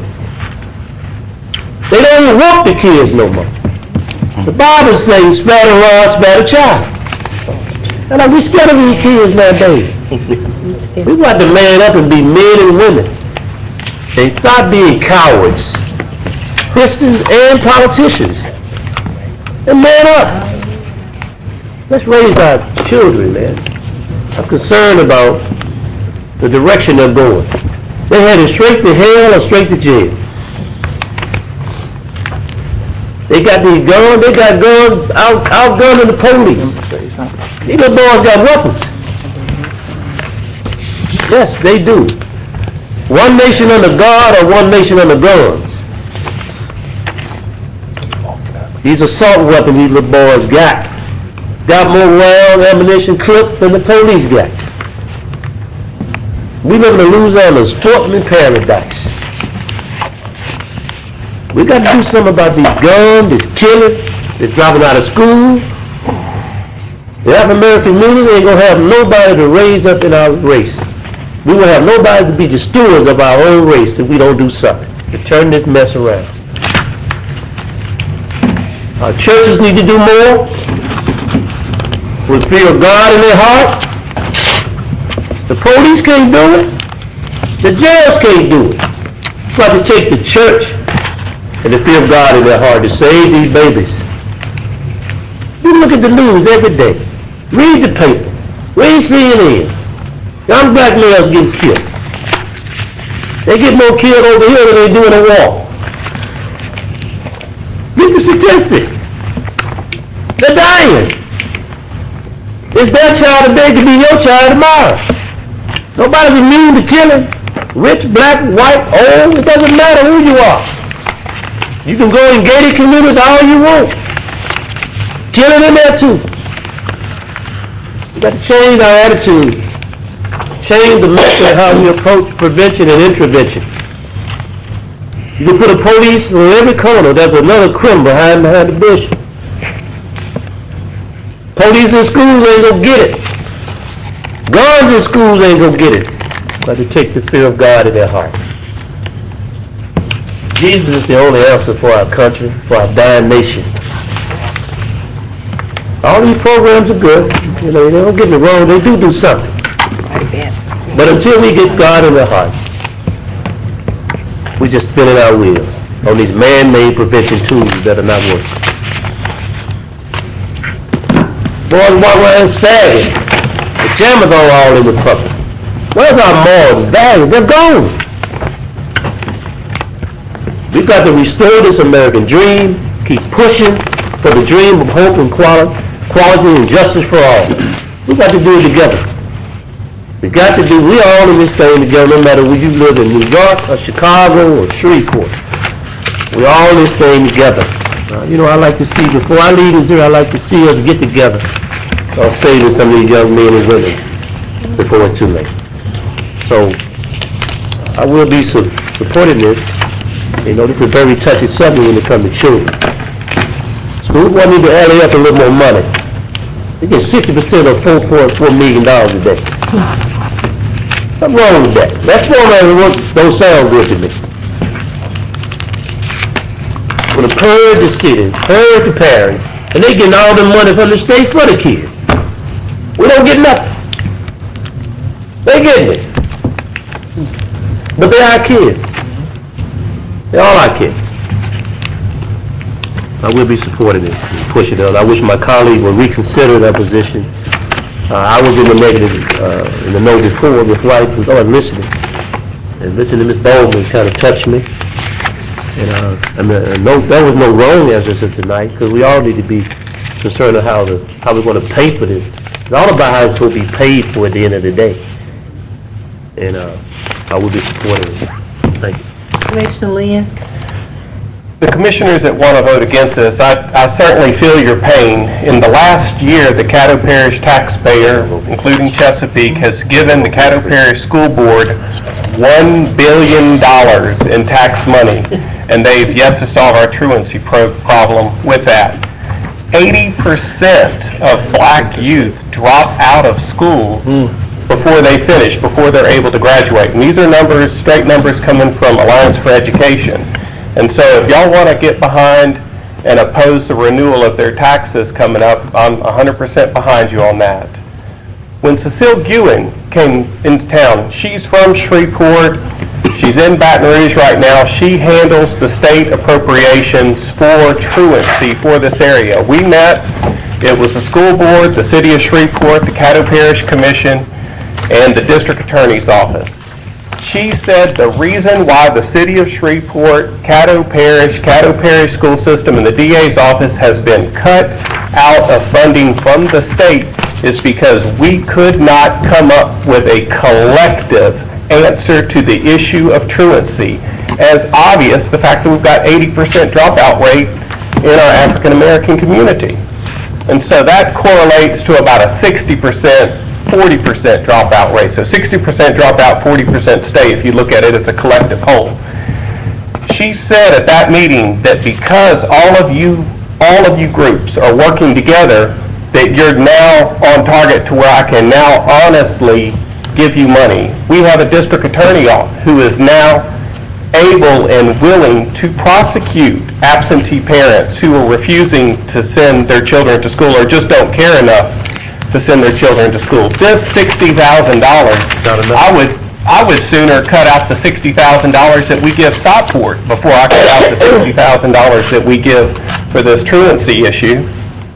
I think that we all have to be at the table. If we want to make sure that the truancy problem is done and done the way our knowledgeable body can do it, we have to be at the table. The only way we're going to be at the table is if we save ourselves $350,000 by spending this tiny $60,000 on the truancy issue. This is a no-brainer for me, and though we might want to say, you need to pay for this because this is your problem, I'm willing to help somebody pay for something because I view it as being all of our problem. That's all, Madam President. Thank you, Commissioner Dominic. Clay, I got a couple of questions. The school board, the this agreement, how many teachers did they have? Did they Have they given us extra teachers or? They've given us 4, they're called attendance facilitators. Those are the ones that are out there helping the youth. They go out to the homes, they go to the parents, they knock on the doors. Is that number been increased since last year, or is it? They didn't give us any last year. They gave us 4 this So we year. get 4 of those plus 30,000 Yes. instead of 60,000. Last year, they just gave us 30,000. Right, okay, so they're giving us 30, I mean, the little fact sheet says 60 between us, 60 between the parish, and 60 between us, the school board, and the city, 60, 60, 60, but it's actually 60 us, 60 the city of Shreveport, 30 from the school board, plus 4 teachers or 4 assistants that they go out, which would at least be $30,000. That's my understanding, yes, sir. We're talking about $150,000 in cash and 4 people from the school system, which is an increase from last year. Last year, how all this got about, I can't remember all the details, but it seems like everything just kind of got dropped because the state cut the funding out, and the school board either cut some funding or didn't provide for it, and everybody was kind of in a panic to get this done, so we came together and had this agreement to get it done through the first of the year, and this is just pretty much carrying on because we realized that, number one, if truancy, if the school board doesn't get this money, they're losing because the students aren't in school. But even talking about truancy, kids not being in school, but the sheriff or the police department are the ones that got to enforce it. And then we're getting it on the other end because if people are arrested for truancy, they're going up into the detention center or one of our facilities, which is going to cost us, Matthew, what are you saying? $350,000 was the amount of money to process the juveniles through the judicial system should they not fall through a traditional truancy program like we have implemented, that it actually is functional. If those children that are picked up by truancy and taken care of and reintroduced back into the school system immediately are not addressed, then they are forced to go before our court system, which is what costs the $350,000. I don't like it either. It seems like truancy is more a issue that should be handled by the school board, but like Commissioner Bowman and either Commissioner Williams and yourself said, it's a problem that we all seem like we're going to have to get some grasp on and come together. But otherwise, if we don't pay $60,000, and from what I remember last year, obviously it's going to increase our costs. We're going to have a heck of a lot of cost over the juvenile justice system by trying to take care of the truants once they go through the system. If I may, pretty much correct plan. I know you've been trying to come up. I saw you inching up, you're just wanting to talk. So I mean, Commissioner Dominic, the issue is I went to a school board meeting and one of the school board members said that they had a statewide meeting of school board officials and they were told by a state attorney that truancy is not their problem. That truancy, once the kid leaves the school site, it becomes a parish or a city problem. Sure. Legally, it's their problem when the kid's on campus. So that's what they're being told by their attorneys. And then whether or not, and I understand what Mr. Epshins and Ms. Lynch are saying, if it's our problem or their problem, there could be a debate. You could choose different sides on that. But the school board is being told by their attorneys it's not their problem, and so they're not doing it. Right. 2 years ago, they stopped paying for it. We didn't have it come August, and we had to do a lot to scramble. You remember in the scramble, we got it back together for the second half of last school year, $30,000 by each body. And what we're trying to do is just build this understanding that it is a community problem. In East Baton Rouge, they have a new program, and the sheriff, the DA, the schools, everybody's contributing some money to it because it does impact everybody. And the second thing you said, which is the key point, legally speaking, the legal mechanism, they become our problem. If they're convicted of truancy, they're put on probation. So we've got to oversee those. It's it's going to decrease our cost so much. $60,000 on the front end to nip it in the bud, or it will cost me a lot more in probation on the back end. I understand. Let alone all the children's lives that have been made worse by not being in school. Another point that Commissioner Bowman brought up, and I wanted to point out, it was brought up by several people, because we now oversee it, we do have a little bit more control over it, and we are holding the parents accountable. They're fined up to $250, and we put one parent in jail for contempt for chronic problems a few weeks back. So we are having a little more oversight of the program now that we've created this coalition. I guess my last question is, I guess Clay or Lynn or both y'all, if we were working together, are you saying that the lady from the state is saying that we have a better chance of getting some state funding than we do we have any idea if that's going to be coming down the pipe, so to speak, anytime soon, or is it going to be next year, or is it just one of those things that it's a possibility that we could we're back in a better chance, having a better bill to I mean, I think y'all have a pretty good sense about where the state is funding-wise in terms of cutting everything. I don't see that coming back necessarily, but she did say the only chance we'll have is if we have a coalition. She said the reason that East Baton Rouge kept their money is because they formed that coalition where the school and the city and they're actually a Parish city together, but because they joined funding together with the DA and the sheriff and everybody was the reason they kept their state funding. So and she did say we would be next on the list to get money if she gets an increase. And she gave us $50,000 out of her own budget because of the coalition we formed in that meeting that day. Okay. So there it is. I have nothing further. Commissioner Thibodeau. How many days must a student be absent without an excuse before someone from truancy sees them? The 6th day calls them officially truant, 5 days plus. They get a notice right now, the families get a notice by phone at 3 days, by phone and letter at 5 days, and on the 6th day, they're officially truant. Last school year, we had over 4,600 children that were in that category. All right, then how many days from the 6th day before someone goes to see them, if they continue to be truant? They're on the list to be seen on that 6th day. So either our staff or the staff from the school board are on the street going to homes, calling homes, going to see them on that 6th day. What we have to do, and we're actually doing one right now, we do a mass conference because there's so many. We'll send out 300 letters, you get about 200 people that will respond, and they'll show up, and sometimes they've got doctor's excuses, they've got reasons, or this got their attention and they turn it around and get back in school. So they're normally not out more than 6 days then?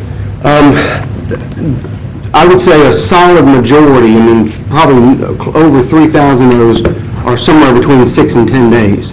The real bad offenders, we only had, I believe it was about 125 that were more than 20 days.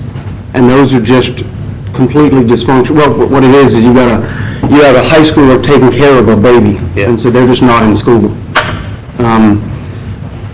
Anyway, the bottom line is that at 6 days, we start to go see them and try to fix the problems. We do that mass conference, and a lot of the families will show up and we can fix some problems. Then you have chronic offenders that we've really got to go track down, petition with the DA, get them in court, and frankly, fine them and threaten them with jail and do all sorts of things. Well, of all the truants that you've had, several thousand, why has there only been one parent sent to jail? Because we're actually just really getting this new system up and running this school year. We've got a list, I think, of about 20 that are being threatened with it. 20 chronic offenders that have gotten legal notice and failed to show, and so they're basically thumbing their noses at it. All of the others, when they get there, and I don't mean to downplay it, there's a reason. There's some kind of social service problem in the family, and jail wouldn't solve it.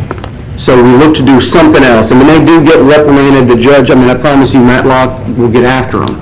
But he'll get after them and he'll say, now, Mr. Walker, go help them fix it. You're only going to we got a list, I think it's somewhere around 20, that are really thumbing the nose at the judge and at the court, just not showing up, and they're being petitioned by the DA, and they will be threatened with jail. Okay, thank you. And we're hoping if we can get some of those, we're going to get some media coverage for it to let people know. So that maybe they can take it a little more seriously and understand that we are more serious about it. Commissioner Epperson. Yeah, I see this thing snowballing. It's going to end up being sitting right in our lap. And what P.T. Barnum said, suckers born every day. I hope I can change my colleagues' mind. You jump out and you talk about children. I'm for the children just because you say children. Hey, I'm for the children too. I raised 5. And guess what? None of them dropped out of high school. Okay? I got 7 grands and 3 greats. Up to this point, none of them dropped out of high school. When they graduated high school, they had 6 weeks. Go to LSU, go to Bipsy, go to Southern, get a job, hit the military. You know, that was the law that I laid down. I was talking to a school board member the other day. How many schools have we shut down this year? Anyone know? How many schools in Caddo Parish shut down? 0. How many were shut down last year? 0. Okay. The savings that you got on those buildings that's sitting there, you can't come up with $180,000 somewhere? No gas, no water, no electricity. Where did those fundings go? The primary objective of the school board is to educate the kids. I think the truancy should come under their auspices. There are some things we help with. We help with some problems. We got the juvenile center sitting over there. If it didn't have a $2.5 million budget, you know what I mean? You know, we can plug that. Or if it's such a dire strait that they need that, it needs to be under the BYJ. Well, look at my criminal justice budget and cut 60,000 somewhere and come up with it, you know, fund it yourself. Come over those operations that you got in place. Look around.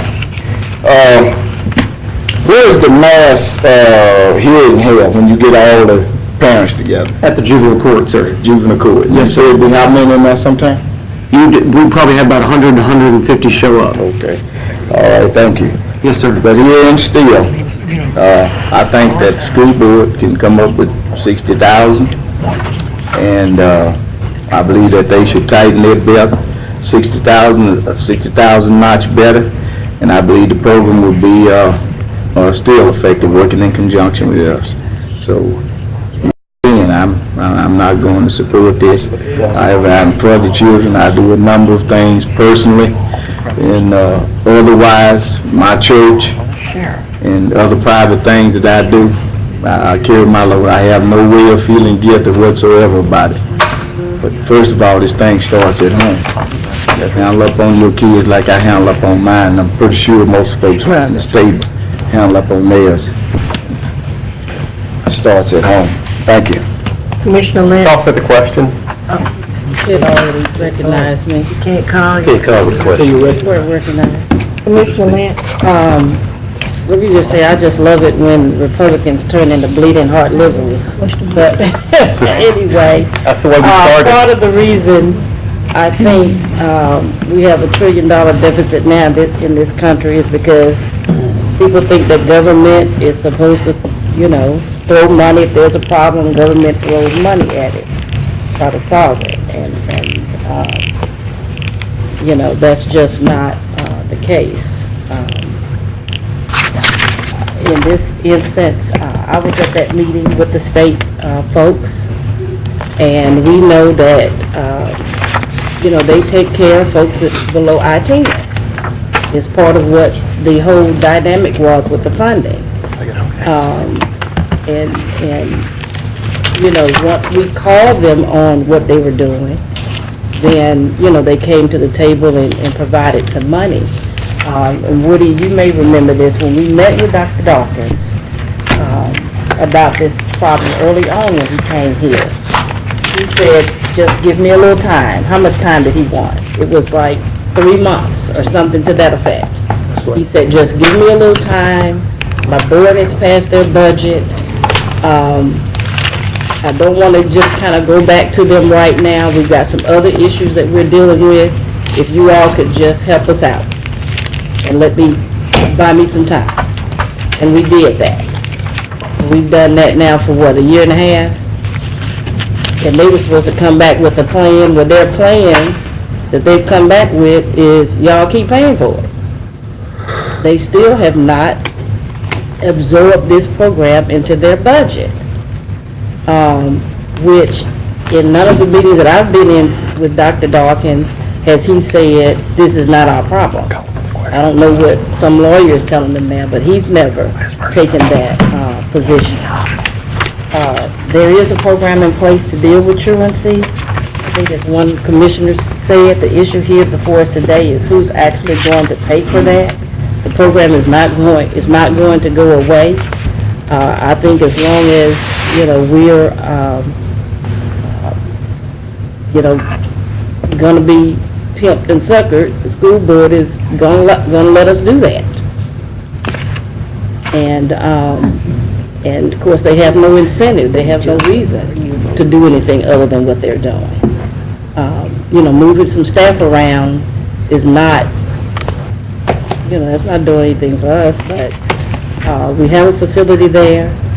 Caddo Parish has not shut at all on our responsibilities to the children of this parish. I think, just our cooperation demonstrates that. What we do to put money out into the community through the NGOs demonstrate that. This is not, so we're doing our part to address truancy by making sure that some 50 organizations have resources to work with children. We're also doing it by the excellent operation that we have out at Juvenile Services. I just think it's time to cut bait on this. We're going to be at the table. We have plenty of people at the table. We've got trying to put a utility water district together. We got people at the table that have not put up any money. The city have they put up some money?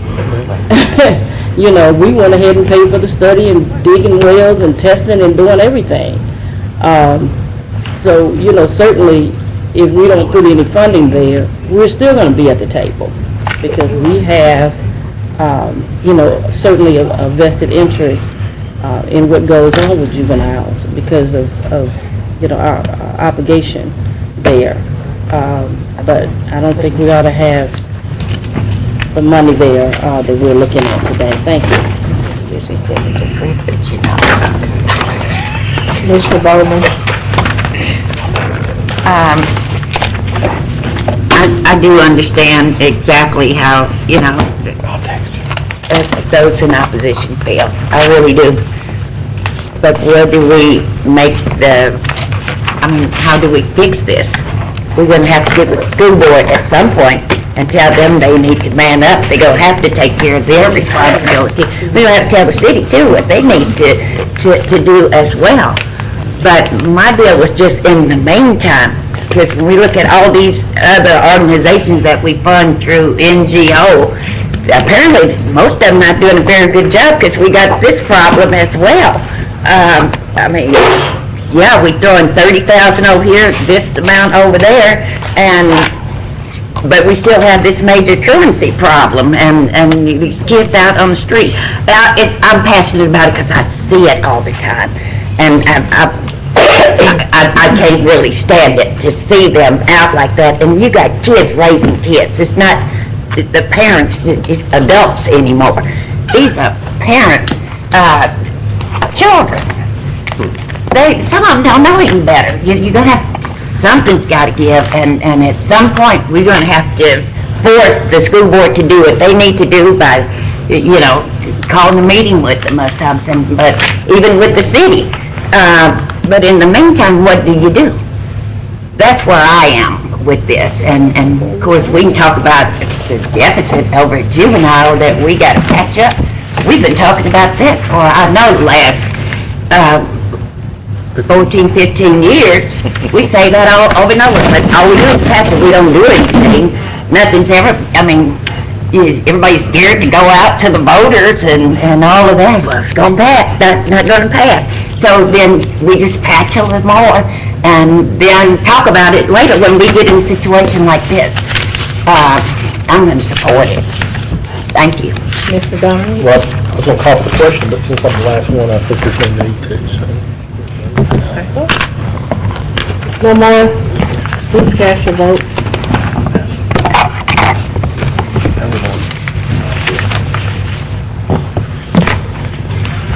That passes 8-2.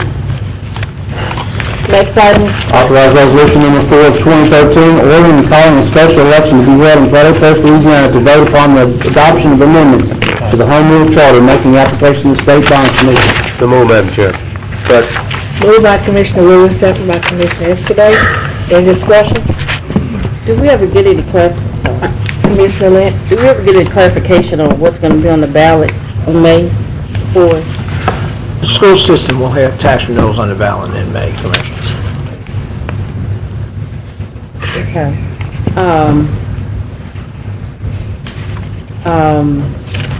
My only, I guess, concern about doing this at this time, since this is just cleanup language primarily, is, do we have to do this now? When there's only one other entity so far? If we do it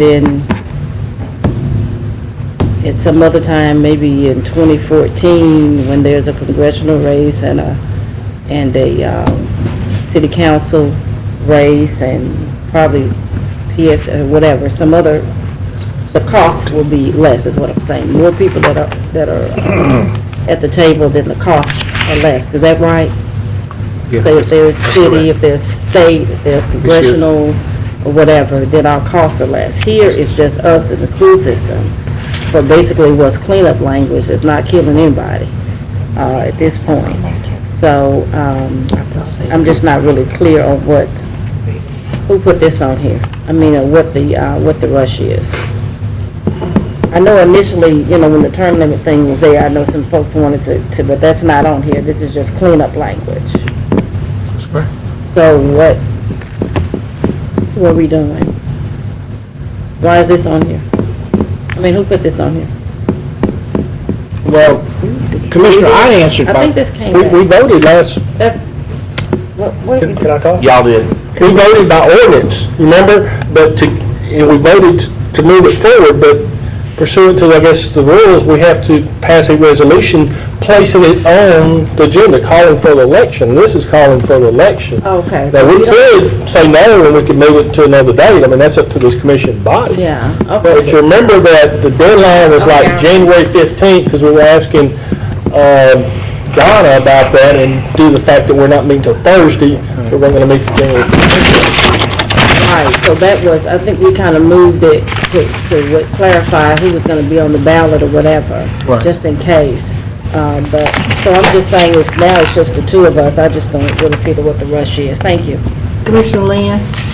I'm very comfortable putting this on the ballot with the school board because I have witnessed low turnouts that seem to go whatever way the political body is that wants it to go that way, and I've watched political turnouts where the constituents actually read the issue, thought about the issue, and voted on the issue. And if the more intelligent people we have showing up to vote that actually understand what they're voting on, I think the better off we are as a whole society. And so I'm very happy with it staying on there. And then also, I mean, I guess if it failed, we could just stick it back on again some other time whenever we were going to have another election again.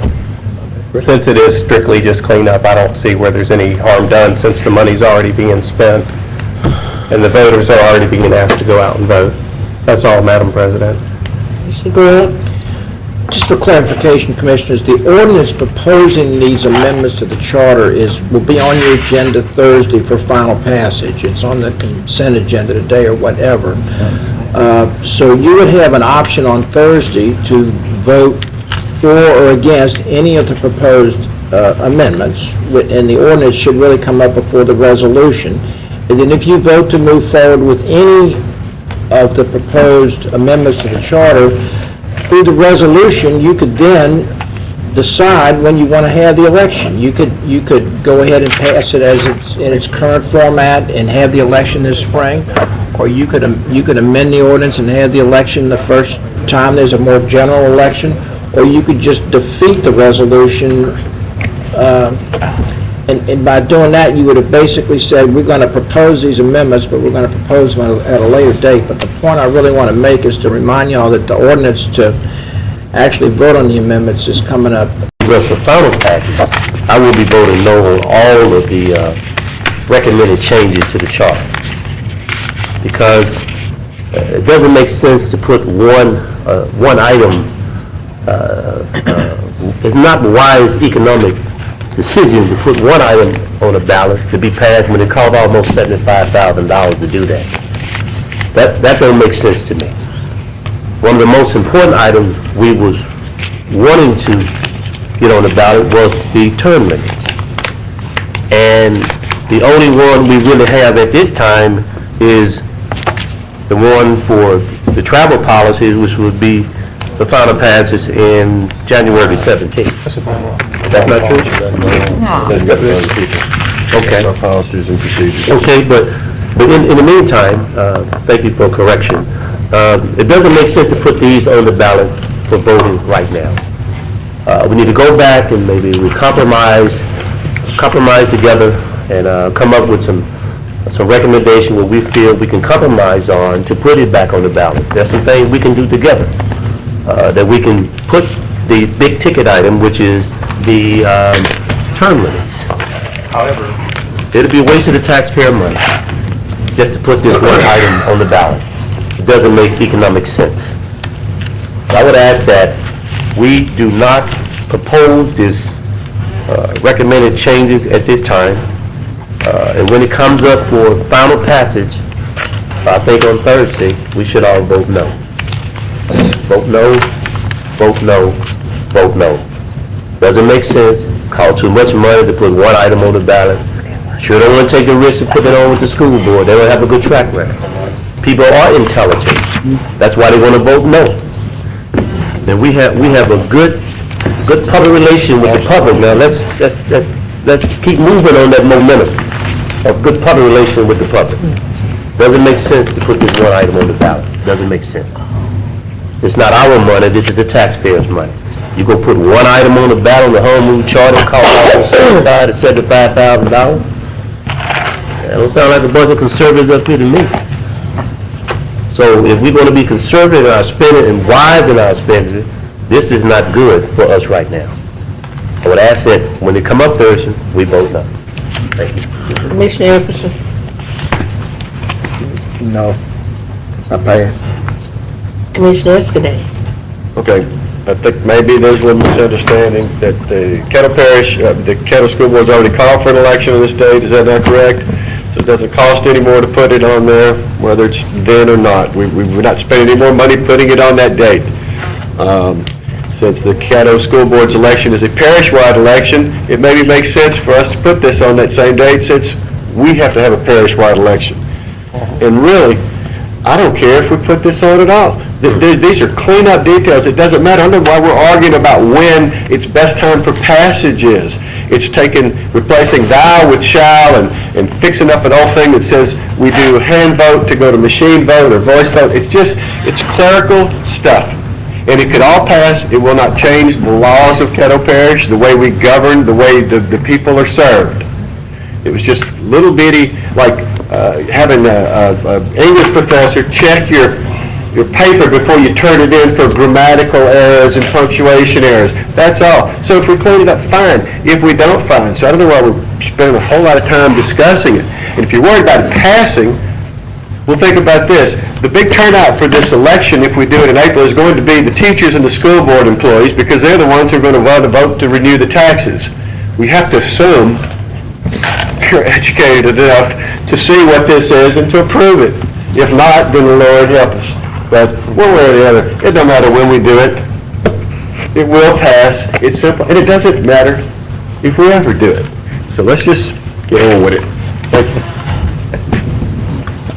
Any more commissioners? Cast your vote. Where else say it, John? That passes 8-2. Next item. Authorize resolution number 5 of 2013, authorizing amendment to the intergovernmental agreement pertaining to the creation of the Shreveport-Bossier Sports Commission. Second. Moved by Commissioner Dominic, second by Commissioner Escudé. Point of information, please. Yes. In our agenda and in the resolution itself, can we go ahead and clean up the grammatical error in the first paragraph?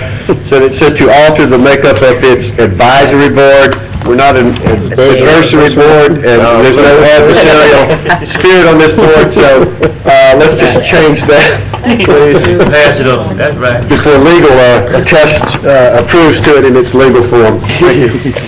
Commissioner Lynch, Commissioner Escalade, will you be resigning from this board? No, ma'am, unless y'all want to fire me. We might take that up. Let me ask, because, Attorney Grubb,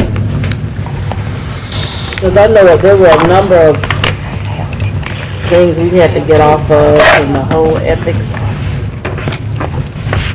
rules and all of that changed. We had to resign from a lot of boards, particularly when we had a voting authority. Have we looked at the impact of that, our appointments, if we change these advisory members to voting members? Commissioner, rather than, what I prefer to do, with your permission, is I'll send y'all something in writing, and it's a good question, and let me send you something in writing on that tomorrow, if that's okay. Okay, you understand what my question Yes, is? ma'am, I do.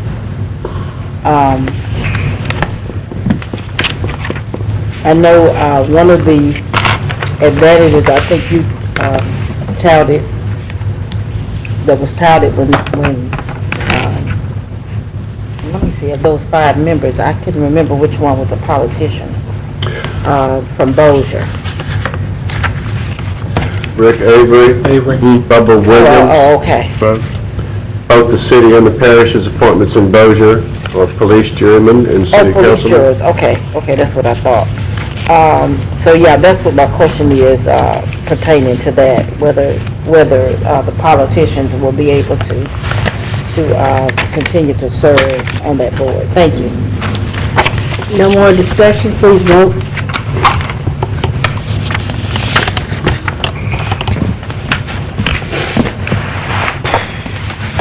That passes 7-2. Next item. Authorize Resolution 86, 2013, supporting EEO Motors' efforts to manufacture motor vehicles at the former GM assembly plant in Caddo Parish. So moved. Second. Moved by Commissioner Dominic, second by Commissioner Escalade. Are there any discussion? No discussion, please vote. Just on Thursday, if we could, I'm sorry, I hit the wrong thing. If we could change that parentheses to Economic Development Committee.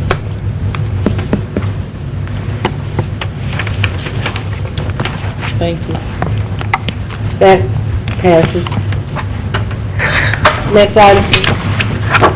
Authorize appointment of Mr. Grover Young to the Lakeview Water Works Board to fill the unexpired Second. Moved by Commissioner Williams, second by Commissioner Dominic. Are there any discussion, Commissioner Lynch? Just spoke louder. No, that was last time. No discussion, please vote. That passes. Next, we have consent agenda. Legal adjournment? Legal adjournment.